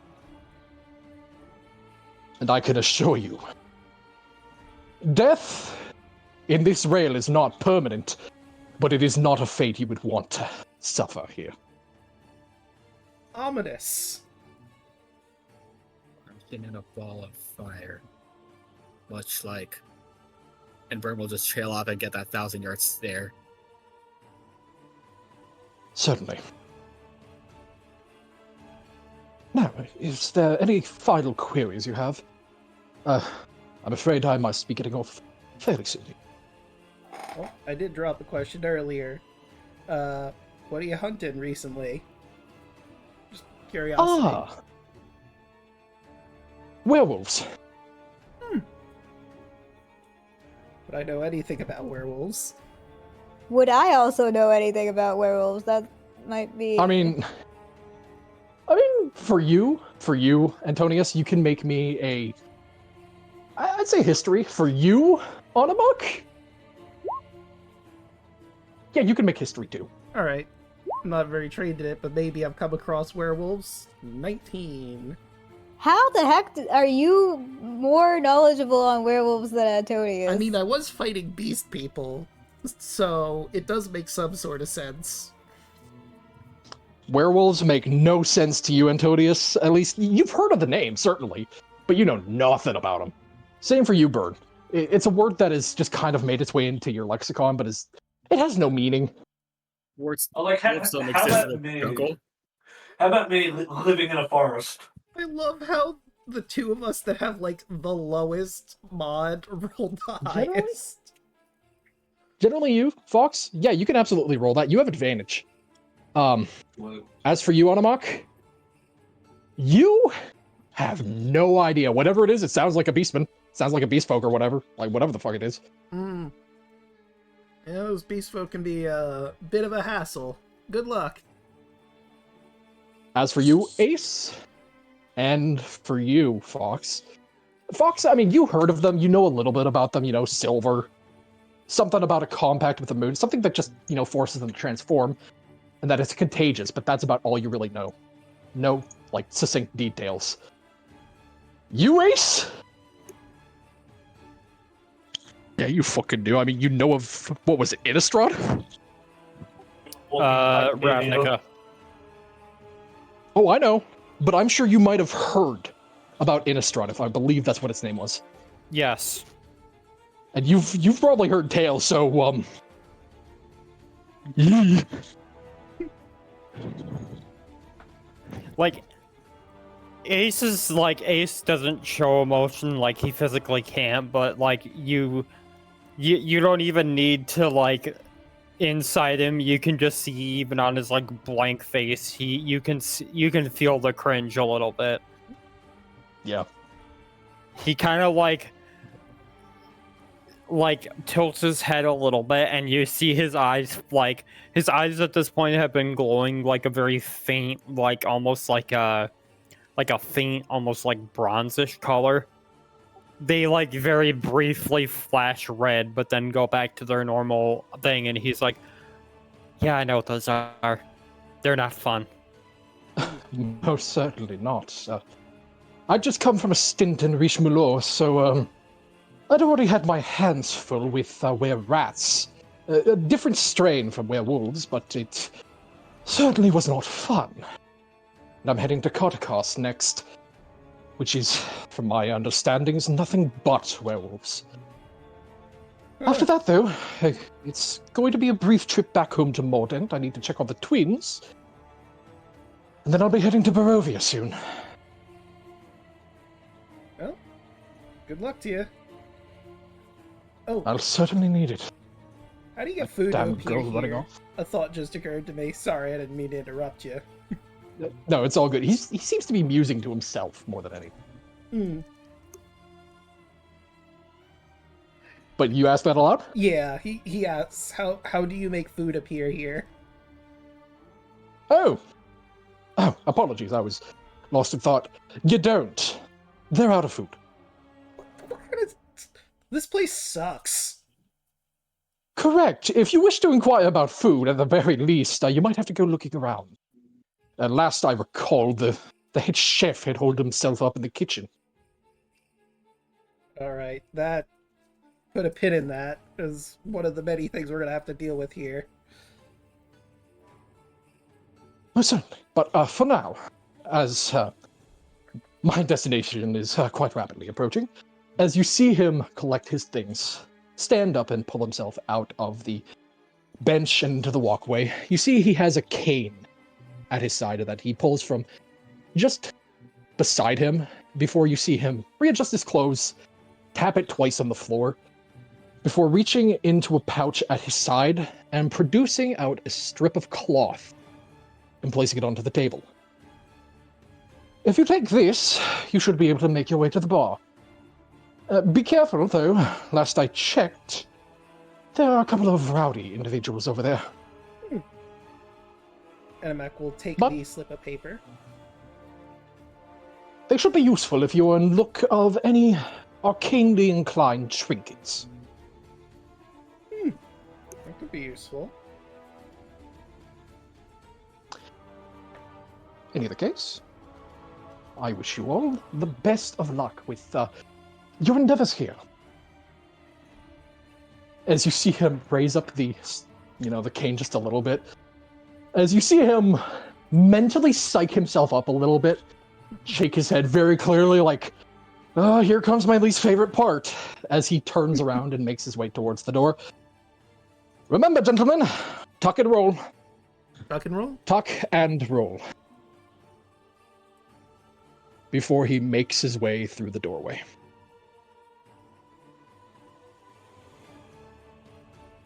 Alright, gang. I want to lean my head to see him if he actually, tucks and rolls out. Yeah, make a perception check. As you scramble on over to the opposite side. I'm also gonna make a perception check. I'm curious. Animac just sort of trusts he knows what he's doing, since he gave all that information. I'm going to go ahead and I'm going to roll something on his part. Ah! Alright. As Bird, you make your way on over, you look through the door, I assume, is what you're doing? Or are you heading to the window? I think with my roll of a 12, I'm kind of just like leading through, so I don't really see much. But I think Antonius gets a better image. Yep. You don't really see anything as you're trying to look through. As Antonius, you lean over slightly, looking past Fox out the slightly open window. You see a shadow, an outline of Van Richten briefly. As Bird, you hear, as you're being closer, with the door slightly ajar, but this one at the end here closed. All you hear is a very brief, "Oh, there we go," before you just see his shadow zip off into the darkness, disappearing almost immediately into the mist.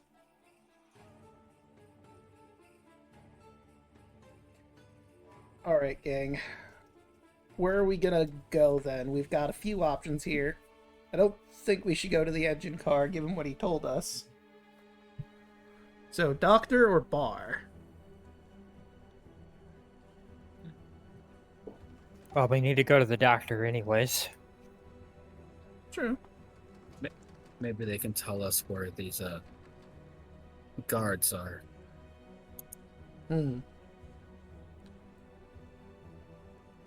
And hey, there may be some guards there. Maybe. Come on, little one. As Bern will gesture to the fox to be like, "We're moving out."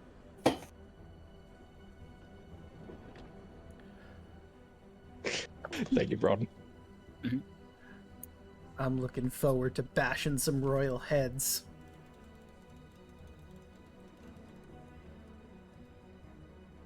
All right. As you guys are making your way towards the far end, there is, you see the bald individual look over, regard you briefly with just a slight stare before giving a nod and turning to look back out the window. As you approach towards the door and the older man, you see him take hold of his hat, putting it on his head as this little undead monkey stops dancing and just with a little bit of drool coming off his chin, stares at the lot of you as you make your way over towards the door. The Before you monkey? hear very faintly, "No, no, Mr. Pickley, it is very rude to stare."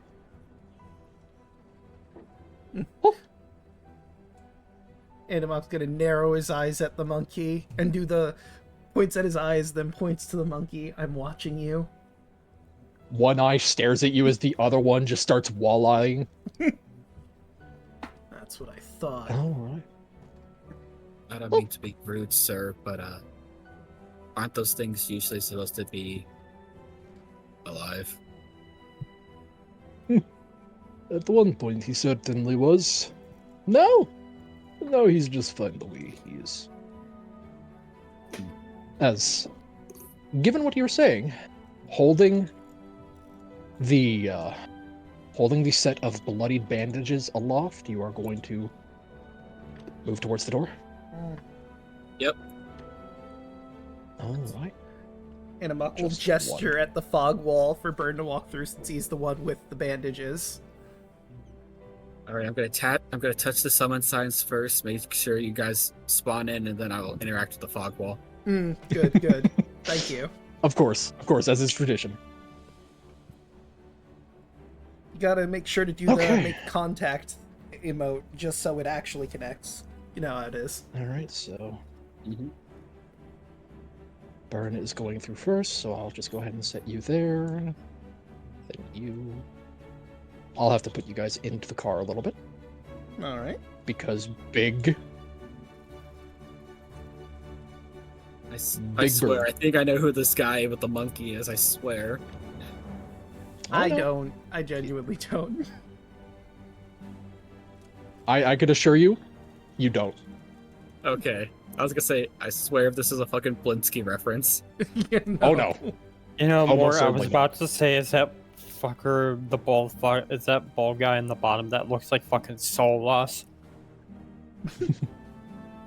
I mean, the only thing that I will note that is that you see about them as you make your way on past is the bald individual. They seem very androgynous. It's hard to actually tell if they're male, female. You have no idea. Genuinely, you have no idea. But as you make your way on past, briefly you regard that they do seem to be staring at you a little bit more intently. Not at you, but at the rest of your group. They seem to actively ignore you and only look at them. But as you make your way on past, they look back out the window. The old man in his fine suit gives you all a slight wave as Burn, you hold up the bandages, step through the fog wall. Of course, touching the summon signs first and then stepping through, but Yeah, you don't want to make that You mistake. all- That'd be awkward.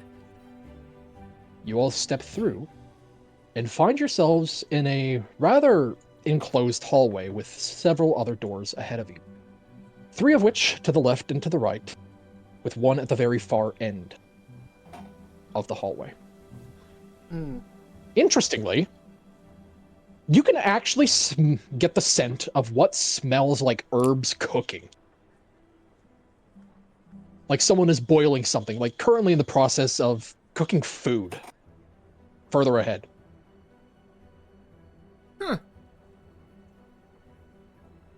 Like, do you want food?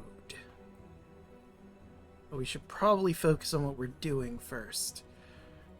And I'm also gonna test any of the doors around here, just take quick looks to see what's in them, if it's anything of note. Okay. You open the doors. Which one are you going to first? Probably the closest one to him. Okay. You open it, and looking inside, while it currently has no occupant, you see what looks to be an old, somewhat discarded-looking chest off to the far wall, closer to where you guys entered in from, with a hammock hanging from one side to the next. Huh. I'll check the chest out, just to take a look. Anything interesting inside? Make me an investigation check. Alright, let's see. Investigation. That is a 6. You open it up, and you find a pair of shoes with a very clear hole in the bottom of one of them. There's some garbage shoes, and he'll throw them back in the chest and leave. Yep. But even looking into the room as a whole, like all the other rooms, you could see that this, even having a cursory glance, seems to have been at one point, because they're all more or less the same here, which I will just reveal for the sake of ease. As there is no one inside of these rooms at present, but it does seem as though that this at some point was probably some kind of employee car. Ah. Okay. However, interestingly enough, with your passives and both investigation and perception for all of you, the designing in this car is slightly different. This car doesn't match the ones you were previously in. It seems like this one was pulled from another rail entirely. Huh. That's odd. What is this? A mix match of carts? All right, Antonius, you're going in there? Yeah, I'm looking, but I barely got anything. A 9? I mean, you find the shoes that Animok found. Worthless. Is this And a he's right. chest here? They are shitty shoes, and yeah, there is, if you would like to investigate. A 14. 14. Okay. What you find is a series of clothes, clearly of someone that stayed here at one point. Somewhat finer, more almost official uniform-esque clothes. But as you're digging through and looking, you find a small pouch, which contains about 20 gold. But you also find what looks to be a rather worn-looking ticket. Something that is different than the one that you have. Looking at it and getting a clear image, it seems to be a ticket for marking someone's luggage that you would check out whenever you get at the next station.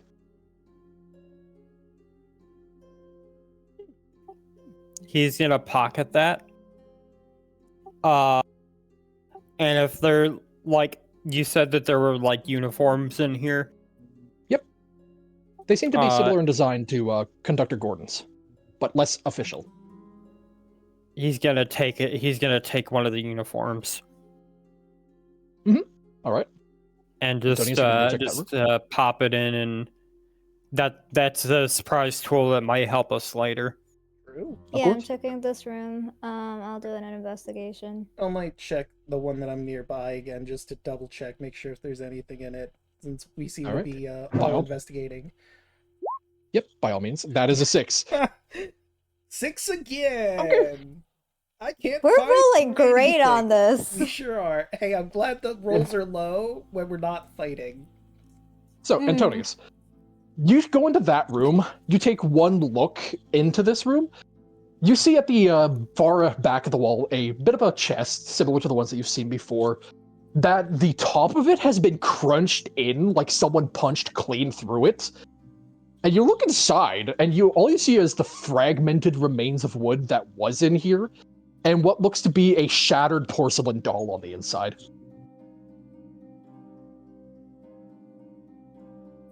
Almost as though it was just a casualty of someone ignoring a lock. Do I try and getting the doll out to see if it's something like the wooden unicorn thing, or do I leave it be? I mean, I'm going to be very real in saying, looking at it, it doesn't seem like anything. yeah, it's probably too busted to be usable. That is a hearty 2 there, Burn. And yes, you cannot fit through that door. I'm stuck. I did the investigation for it. Thank goodness. Yes. As you go into that room, Animok, you go over to the chest, flip it open, and you just see a bratty, moth-eaten pair of old pajamas that just smell of mildew. Ugh. The only other thing that you find, at first, when you enter in, you didn't notice it immediately. As you're turning around and trying to make your way back out, you almost have a bit of a heart attack as you see someone laying in the bed, until you get closer and look that it's a life-sized anatomical replica, like one of those biological mannequins that they show in like health class of a halfling. It just gives you a start.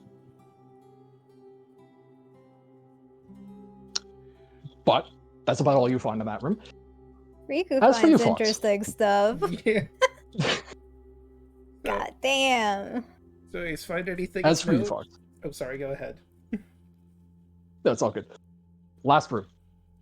As you check in, Burn, you try to squeeze through the door. A little too small for you to properly squeeze through. Your shoulder gets caught. So you ultimately back up a little bit. Fox, you go in past him. It takes you a second to open up the chest inside, but the chest in here, it seems to have a bunch of what look to be like old... The best way I can describe it is instruction-like scrolls. It's... Upon grabbing one and trying to roll it out and, look at it, it's almost like someone, in a very official manner, and a bit of, in some people's opinions, this seems a little bit more familiar to you, would probably be a bit of a strange use of the material, because it seems fine. It seems like it might actually be worth something. But they seem to be various instructions behind the rules and management system of how to interact with passengers and properly tend to the actual rail itself. Am I able to grab it all within my mouth and then bring it out into the middle of the cart and then drop it on the ground for everyone? Yeah. There's about 3 of them in there. You'd have to go in and grab one by one, but you can get them. Well, that's what I do. I grab one by one and put them all on the ground in the middle of the hallway for everyone to look at. Yeah. Anamok will pick one up and, casually glance through it. Yeah, it seems to be some kind of just general rule and, as I said, management of the rail itself and how to interact with passengers. Seemingly handed out to employees. And Antonius, looking in that room, there is nothing, unfortunately, in this room. As you look at the hammock, and it looks like the chest before was punched clean through. There was a massive hole in it. I didn't roll an investigation for this room. I'm aware. Yeah, there's just Okay. nothing in it. Okay. I guess Anamok will grab the instructions. Maybe they'll be useful for a door or something.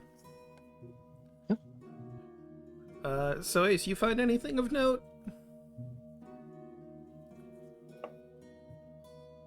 He kind of blinks. No, not really. Alright. Nothing to find then. And Anamok will open the door to the next car. Yep. As you approach, Antonius, you look briefly into that room, you see the anatomical halfling in the hammock. Yeah, that... I don't know what the deal with that is. But I'm you approach. approaching the opposite one that Riku ended up. Sorry. Yep. The fox. Yep. Yeah. Yeah, that's the one Anamok checked out. Yep. Oh, okay. That's the one. Anamok who saw the anatomical. I Yep. mixed it up. Might be. No, It's all good. All the rooms have been investigated. That was the one you checked that had nothing in it. That was the last room. But as you all approach the door and you start to reach out towards it, you hear very faintly on the opposite side, "Go on, come on in. It's unlocked." Pleasure. And he will open the door. As on the opposite side, standing in this room, which you can see elevated slightly to match with what looks to be a mock-up kitchen, is a bit of a gruff-looking, older, you would say, judging by overall age, say a halfling man that looks to be in his, mid-30s, maybe early 40s, who very clearly, upon looking at him, is adorned in very simple, a very simple white attire, making it very clearly that he's some kind of medical expert.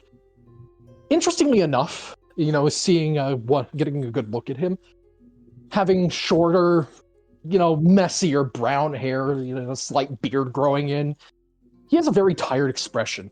And you can see that both of his hands just from the wrist up and his hands entirely, are completely wrapped in bandages. Huh. As though he himself got hurt somehow. but he currently seems to be standing on top of a stool overlooking a oven, where you could see a pot currently on boil So with you- some herbs and spices next to it. So you're a doctor? You're the doctor? Yeah, that'll be me. Dr. Bradley Shiver, how may I help you? We had a couple things, but the one that involves you specifically is Lorelei wanted us to let you know she needs her cast changed. He was in the process of stirring a spoon, which you just hear the clink of it against the metal pan. Right. I suppose I should go change that for you. It's been a minute. Seeing then that you talked to her and her cast needs changing. Took it to you here about Kenneth then. Yep, that was the second thing we needed to know. You know where he's at. As Bird's trying to squeeze through the door. Oh, you see him look back, look at where the voice came from, seeing you. You gotta crouch down a little, coming sideways. Like, Yeah, he's a big guy. he gets down off the stool and he kind of goes over and helps navigate you through the door frame. Like, come on. Can I make a nature check real quick on these herbs that are on the table? Yeah. Sure are herbs. The only thing that you recognize immediately upon looking at it, sure is nutmeg. Could I do a survival check to figure out what they are, or would it have to be nature? Survival or nature, but typically nature. Because I'm trained in nature, or survival rather, not nature. Survival 19. And yes, Yelly? Also, if it's okay, I want to show the potion that I couldn't figure out in my med kit that I got. Yes, this Van person. Richten completely forgot to talk about that. Oh, yeah. He seemed far more interested in the unicorn than that, but yes. Okay. With checks being done, could I sniff a pot with survival? Absolutely. Cool. I got 19 for my survival. Perfect. A 19? A 19 from you, and a 24 from Fox. Ooh, nice. So the nutmeg that is near the oven, it's not being used in the slightest. He just has it open, seemingly for other purposes at this moment. But looking even briefly at the spices and what is currently in the pot, he seems to be in the process of making some kind of lighter soup. You can't quite see exactly what is floating around inside, but you can see an assortment of freshly, fresh vegetables, finely chopped, all swimming around near the top of the surface of this pot in the boiling water. It has a bit of a strong, rich smell coming from it. Okay. But as you produce the ointment there, Antonius, he takes one look at it. You found yourself a canister of restorative ointment. If you take that and apply it to someone, it actually should help heal them up a little bit.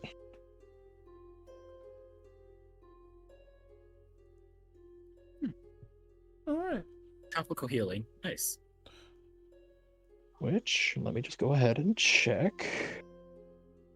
Should we give this to the lady? You certainly shouldn't. Okay. And that seems to have the maximum amount of uses in there, so you should be able to get 5 uses out of it.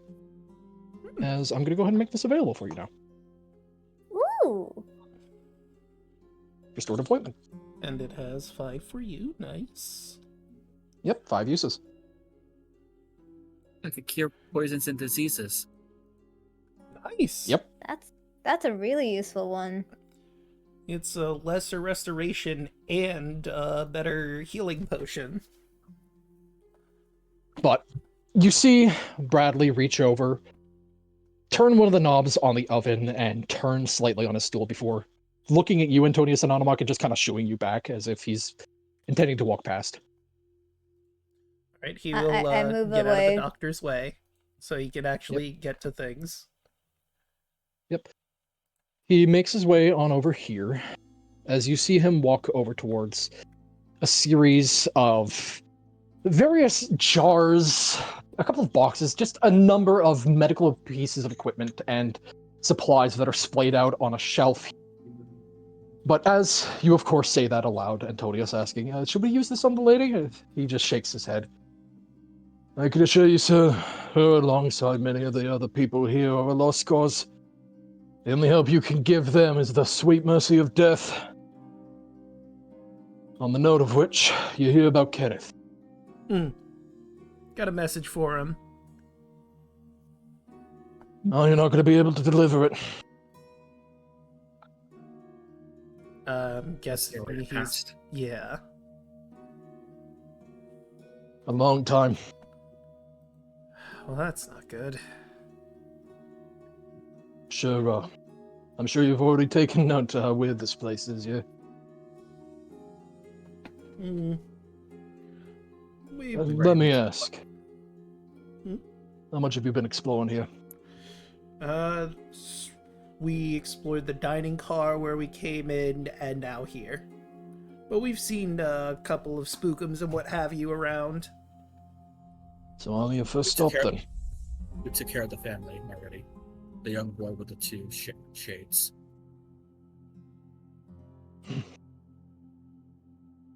I'm aware of them. They moved I'm your first stop, then, beyond the dining car, then. Yes. You see him in the process of grabbing a couple of jars, stops, sets it down, and just seemingly, you see him clearly thinking over something. Almost getting a little bit lost in his thoughts. Before his hands start moving again, and he starts collecting a couple of other jars, seemingly in the process of mixing up some kind of concoction.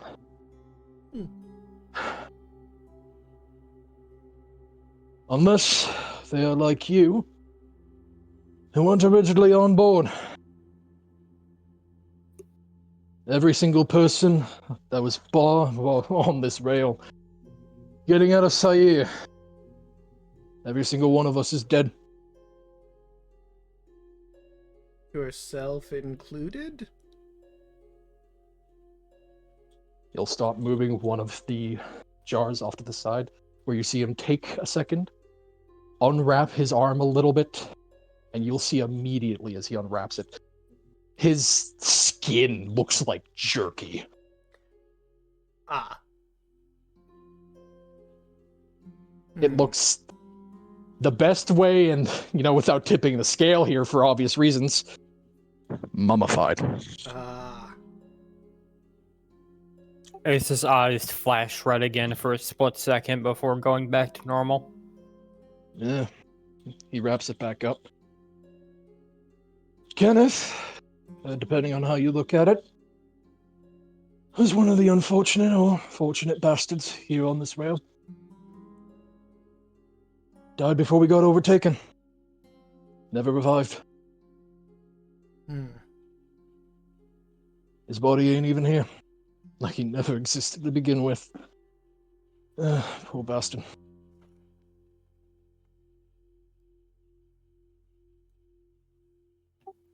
So she must not know then. No. Since putting the cast on her and tending to her husband before everything went to shit, I've not seen her. Should we tell her? I mean, she has a right to know, but that would probably destroy her.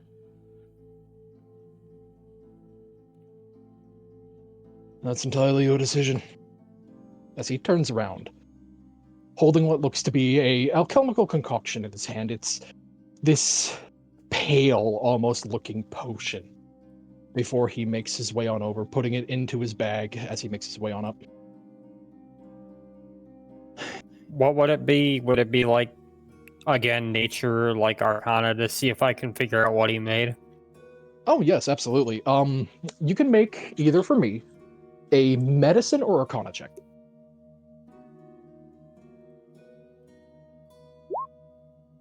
Nope. Sure looks like a thing. Can I roll a medicine check? Absolutely. Right. I got a pretty good mod in this. 23. while it is a little bit more odd in its liquid state, it seems like it's some kind of salve that, while it's currently bottled, that he's going to preserve for a little bit. That, judging by the way it looks and the consistency and the way there's almost a little bit of like stuff building up at the bottom, it looks like it's something that he's going to soak bandages in and probably rewrap onto himself for further preservation.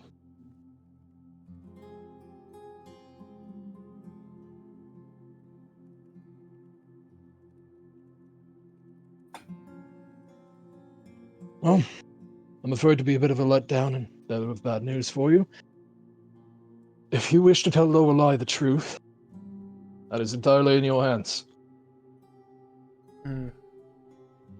I'd love to bring her the bad news, but I might not see him there. And hell, you might not even see him that way, as you see him jut his head towards the other way. I still have half-dead patients here that I need to tend to. Let me ask you something, Doc.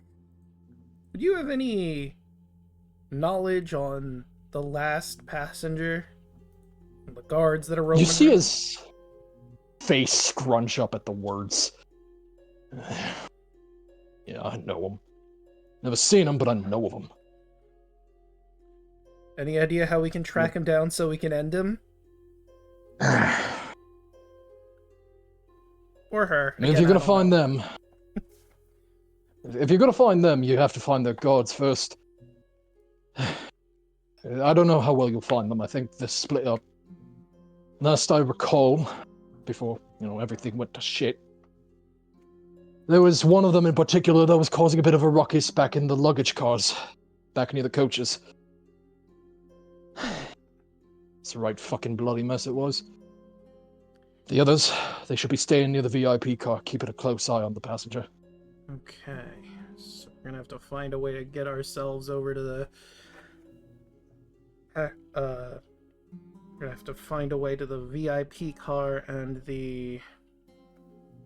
What was it? The packaging car? Packagers? Luggage, coach. Luggage. I don't know which one he was in, but you'll know him when you see him. He was a right mean bastard and had a mechanical peg leg. Oh, well, I say peg leg, it was more like a prosthetic. Interesting. Real mean son of a bitch. Animac's gonna crack his neck. I can be a pretty mean son of a bitch myself. For your sake, I hope you can. Now, is there anything else I can help you find people with, or can I return back to making sure that my... You see him almost trying to hold back the word as though he's almost throwing up in his mouth a little bit. Patience. By all means, I think we're good. Right, guys? Yeah. I may be able to help. I may be able to help Lorelei and Ken the situation. I'll just need a belonging of him. That's the only thing I can think of.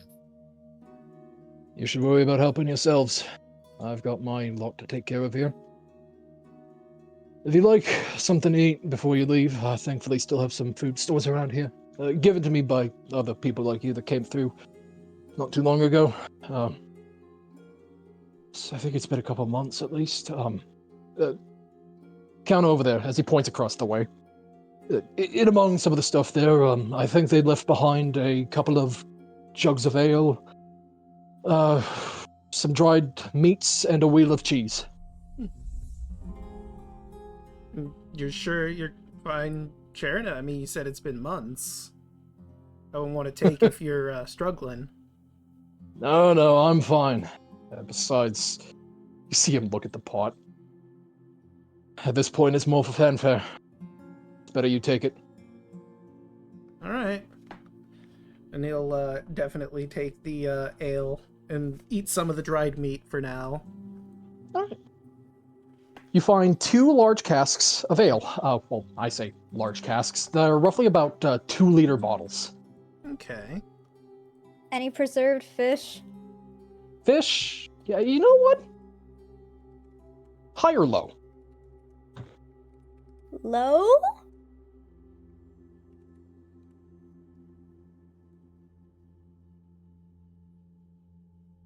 There's absolutely some preserved fish. Hell yeah! There is a bundle of it wrapped in very clearly what looks to be, at this point, half-dried leaves that is held together with string. Mm. As if to preserve a lot of, like, the spiced flavor of it.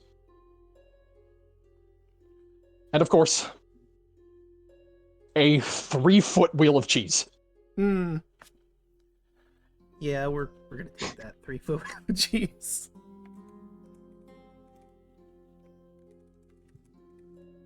Burns just Why gonna is stare there at always everyone. a wheel of cheese in our campaigns? I don't know. Burns gonna Was wait there until one everyone in- else gets Hmm? their share. I was gonna say Burns gonna wait until everyone gets their share first because Yeah. it's like I'm a big boy. I could eat that cheese all by myself. Yeah, Animac basically grabs a bit of the cheese wheel, eats some of it, and then just, like, passes it over to you if you want it, and some of the dried food here. I'm taking the preserved fish, but like, why does it feel like there's like cheese in each campaign? And was there cheese in the Odyssey campaign, Probably. Probably Dragon somewhere. Lords? It's a meme. Yeah. Yeah, at this point. Oh, wait, Ace, do you want to eat anything? He'll take like a small chunk of the cheese and kind of take a bite and then just slowly eat it. Alright, big I'll man. feed the As- fox before I eat the rest of the cheese in like one big just chop. Like the whole thing will go in my mouth, but I'll make sure to feed the fox first. Mm. Fair enough. But as you're all gathering food, and I'm sure preparing to be on your way, he does say over his shoulder, "You have any plans on where you're heading next?" Well, we only have a few options. We've got a way to the engine car, we've got... What was the other one we had, aside from here? A scrap of cloth left by Van Richten to go to the bar. Right, the bar. Could go to the bar. And I don't think we And- found anything else to travel anywhere. As he says this, Ace. In amidst the belongings that you have, you do look and take note of the luggage ticket that you have. Ace will look, you know, now that you mention it, and he'll pull out the luggage ticket, I did find this. And we know that bastard is in the luggage car, that bastard of a guard. Well, either luggage or coach, but if you go into the luggage, be careful. It was where it was the messiest. Keep that in mind. As you see him look back down at the pot, stirring it. I pay no mind to an old man rambling to himself, but when this whole mess began and the last passenger showed up, there was a whole hell of a hullabaloo in keeping this thing locked down for some, quote, emergency repairs. And during that time, some of the guards of the passenger got into a bit of a scrap with some of the more than rowdy people who wanted to get out of this land. A lot of them were shoved into the luggage car to make way for the passenger. But that's just me. Pay me no mind. Oh, I'm gonna kill that bastard when we find him. Trying to be too much As he goes back to his soup. of those Mock King.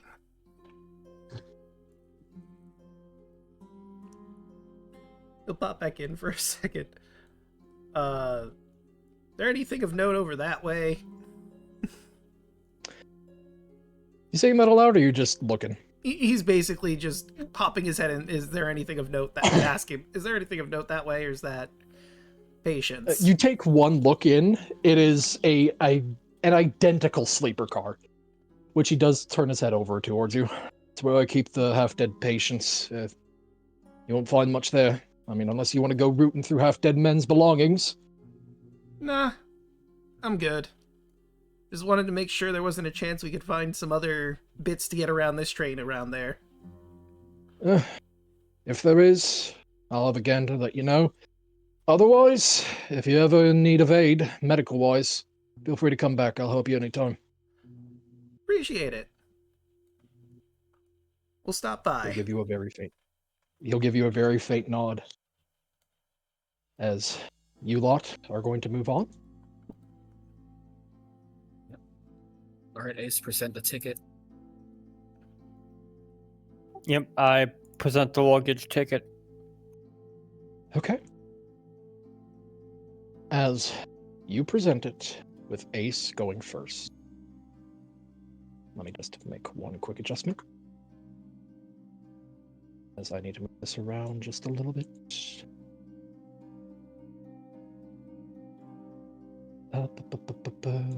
You, and you. There we go.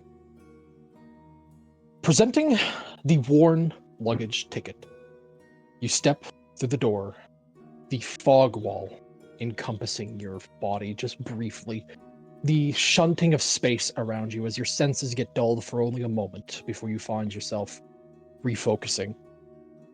And as you step through the doorway and find yourselves all in a new space, you see a cluttered and rather spacious looking luggage car where you could see littered across the entirety of the car a series of crates piled nearly as high as the ceiling, several barrels that are splayed out, some of which standing upright, a couple of which stand while laying on their sides.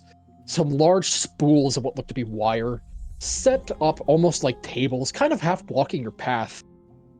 And one toppled over, and immediately as you step inside, Bird, you have to stop yourself as you almost slam your foot into a chest that is right next to the door. Ooh. But as you step inside and look at the space ahead of you, I will bring you on over. And I am going to need everyone, as you step in, to make a perception check. Okay. Perception. There you are. With advantage or not advantage? 15. Because this is hearing. Yep, cool. And I've got my advantage because my shield, so that's a 15. 15. That's a tasty one, Yelling. Oh, ouch. Just Which is funny because I also have observant. It's so true. had to. There it is. There it is. Yeah. As you step into here, and immediately, for the majority of you, it's an unfortunate sight to behold as you take one quick glance around. And even upon a cursory glance, while it's not presented here on the map, you can tell exactly the kind of carnage that the doctor was talking about. Looking out in this room, you can see spots of old, dark, dried blood littered across this place. Even from your positions, looking slightly, you look over, and to your left, right next to you, ahead, just slightly in front of the barrier in front of you, underneath the pile of crates, you see a large blood splotch underneath. Where protruding out from underneath the largest crate there, you see a set of small green fingers stuck underneath, still attached to a hand. But this isn't what catches your attention, Animak and Fox. What you hear is the faint, muttering whispers of something in the air on the opposite side. Just the faint...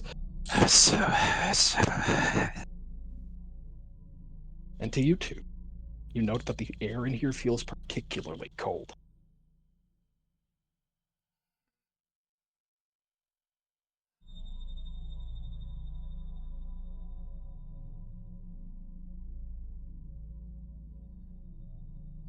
There's definitely something in here.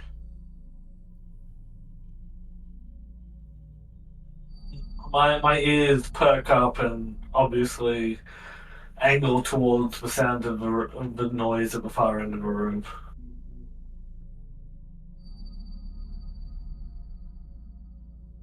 Antonia saw a string. He's not paying attention I whatsoever. will say, Antonius Animac, is playing with a ball of yarn.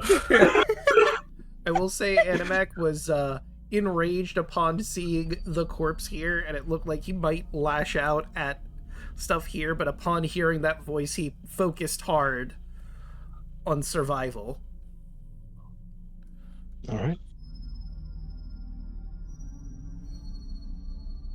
Where is it? He's gonna just look around the room, see if there's anything he notices, like where the voice might be coming from. As far as you're aware, you can't see what's making the noise. But with a 15 from you, and especially you, Fox, it sounds like several voices layered over top of each other.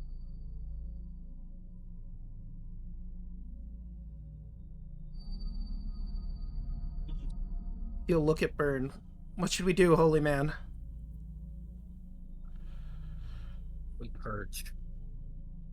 I was gonna say, Burn can feel my claws digging into his shoulder, kind of like kneading, but like a light kneading, trying to signify that something's ahead.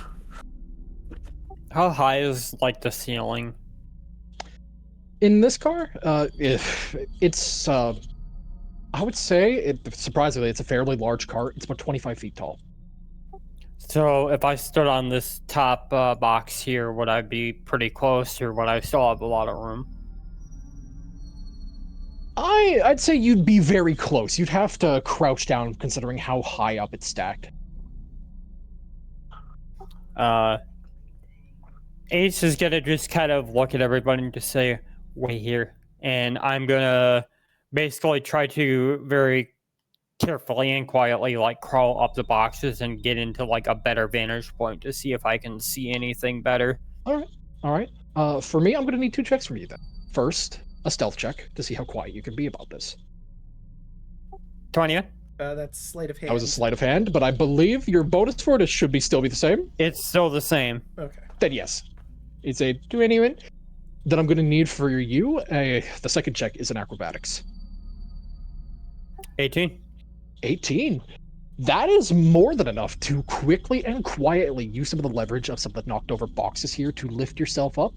And with a surprising amount of dexterity that you all see from Ace here, he quickly uses some of the box's heights to his advantage to clamber up as quietly as he can and slink himself, kind of almost half wedging himself in between the top of the crate and the ceiling, giving you only a couple of foot height of clearance. Simply put, you have to slightly crouch, otherwise you're going to be slamming your head into the roof.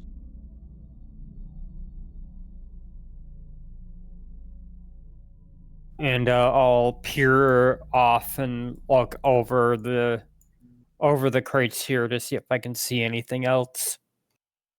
Make me a perception check. 9. 9. All right. Yeah, you don't see anything.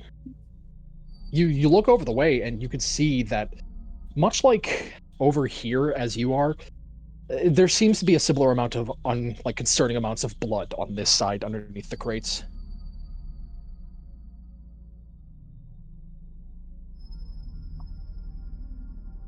He just looks down to the group, shakes his head, and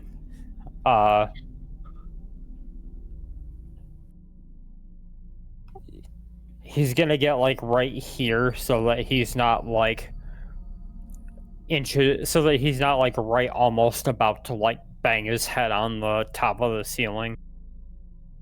So just like climb down the box, and so we can get a little bit of a lower vantage point, but still pretty high up enough. Okay. So he's basically going to be the lookout if the rest of the team want to try to make their way forward over there. Yeah, Anamak's gonna start moving forward unless someone stops him. With his shield up and his lance at the ready. Alright. I had to push some of this stuff out of the way, but Burn will. Hey, Ace. Yeah. I'm gonna need you to make a dexterity saving throw. Oh no. Thankfully, I have proficiency in this. That's a 22. Oh, you're so fucking lucky. As you clamber forward, silently slinking off of the top crate there, you set your feet down on the crate just underneath it, your feet firmly planted, your weight adjusting. A very slight creak coming from the crate itself. Very confidently, you look across the way, you don't see anything react. You start to take a crouching position until you feel a light jostling. As you suddenly pull yourself back up out of the crate behind you, as you watch an armored hand burst through the top of the crate itself, trying to grab at your ankle and pull you in. You see this dark metaled hand, briefly, this faint red light emanating between the fingers of it, the actual joints, as pulling itself back down and pushing up, you see the face and head of a strange metallic creature start pulling itself out of the crate, looking up at you intently, very clearly, having your number, as you see this. Oh no. And I think, as this thing clambers its way out of the crate, looking up at you, holding this wicked scimitar-like hook in its left hand, a broken, almost blade in its right. I am going to ask one question for you all. Do we want to have this fight tonight, or waiting to start it off next week? It is 2 a.m. I was going to say, yeah, I got work tomorrow at Then- like 10. It's precisely why I wanted to ask Yeah. now. We'll have to Then save with it this for next lovely time. cliffhanger. Do we as want it to at pulls least roll itself up. initiative so that way it's all set and ready to go? That might be a good idea. If you would absolutely like to, let me just go ahead and pop this open, click your tokens, and then hit initiative. Right, and next time. Advantage. And next time, we will return back to the morning rail as you chase after the haunting leads of who the last passenger is, and go in search of the guards that know their identity and where you can find this vile person to hopefully kick their ass and earn your freedom. How do you have 11.16? I'm confused. I rolled with initiative or advantage with initiative, but it's only showing It does it for you. one. Okay. Yeah, it highlights it. Because you rolled a 12 and then a 6. Okay. But shouldn't there be the Yeah, other I've got roll it too to automatically see? calculated to do advantage for you. Okay, so then if I just hit it normal, it'll just roll it with advantage? Yeah. Okay. Yeah, and even then, it was still with advantage. If you hover your mouse over the actual result in the chat, it'll show you. Yeah, I'm seeing KH1 plus 2, and I'm confused as to what that's about. Yeah, don't worry about it. But for now, That's the formula Roll20 uses. Because Anne has the same thing with her subclass. alright, so that's the Fox, that's Okay. Antonius, Animok Burn. So Ace, it's you got not yours? I'll go ahead and add you calculating to the Kingdom initiative. Hearts 1 into my initiative roll. Good to know. Good to know. What? Why? I understand what you're saying. Why? Because KH1, Kingdom Hearts 1. In either case, that is delightful. We will pick this up next time, though. Good lord, people. Dang, I rolled really I will- bad. I'll leave that initiative open. I'm not going to close it at any point. Until then, thank you all for playing. Yeah, it was a lot of fun. Y'all avoided all combat until now. I've been itching for combat, and we've just found the best ways to avoid it completely. Correct. And the moment you moved forward there, Ace, I was just like, please. Please. It is living in that crate, please. In either case, given all that, on our closing notes, why don't we go ahead and go around the horn? Yay! Who'd like to start us off? Well, done. Well, let Oh, me dear just go Lord. ahead and start it off and just say you can't find me. Okay. Okay. Deal with it. I think I win initiative. Yeah. All right. Choco, you're next. Hello, I am You Chocolate guys Zombie have- 101. You can find me all over social media as any formal Chocolate Zombie 101. I stream on Twitch Tuesdays. You'll find me, Draco, and Royal Hoshi doing our Baldur's Gate 3 Dishonor Mode campaign and occasionally party games. Wednesday nights, you'll find me here on Draco's channel for D&D. And Wednesday afternoons, you'll find me on twitch.tv/twitchtheperson for our Power Under Cyberstrike campaign. All right. Who you passing to? Who are you passing it to?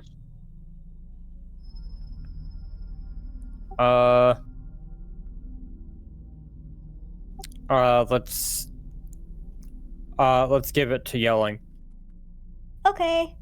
Hello, I go by Yeltamalo. You can find me on most social media as Yellingatme or Yellingatme BT. And I usually stream art.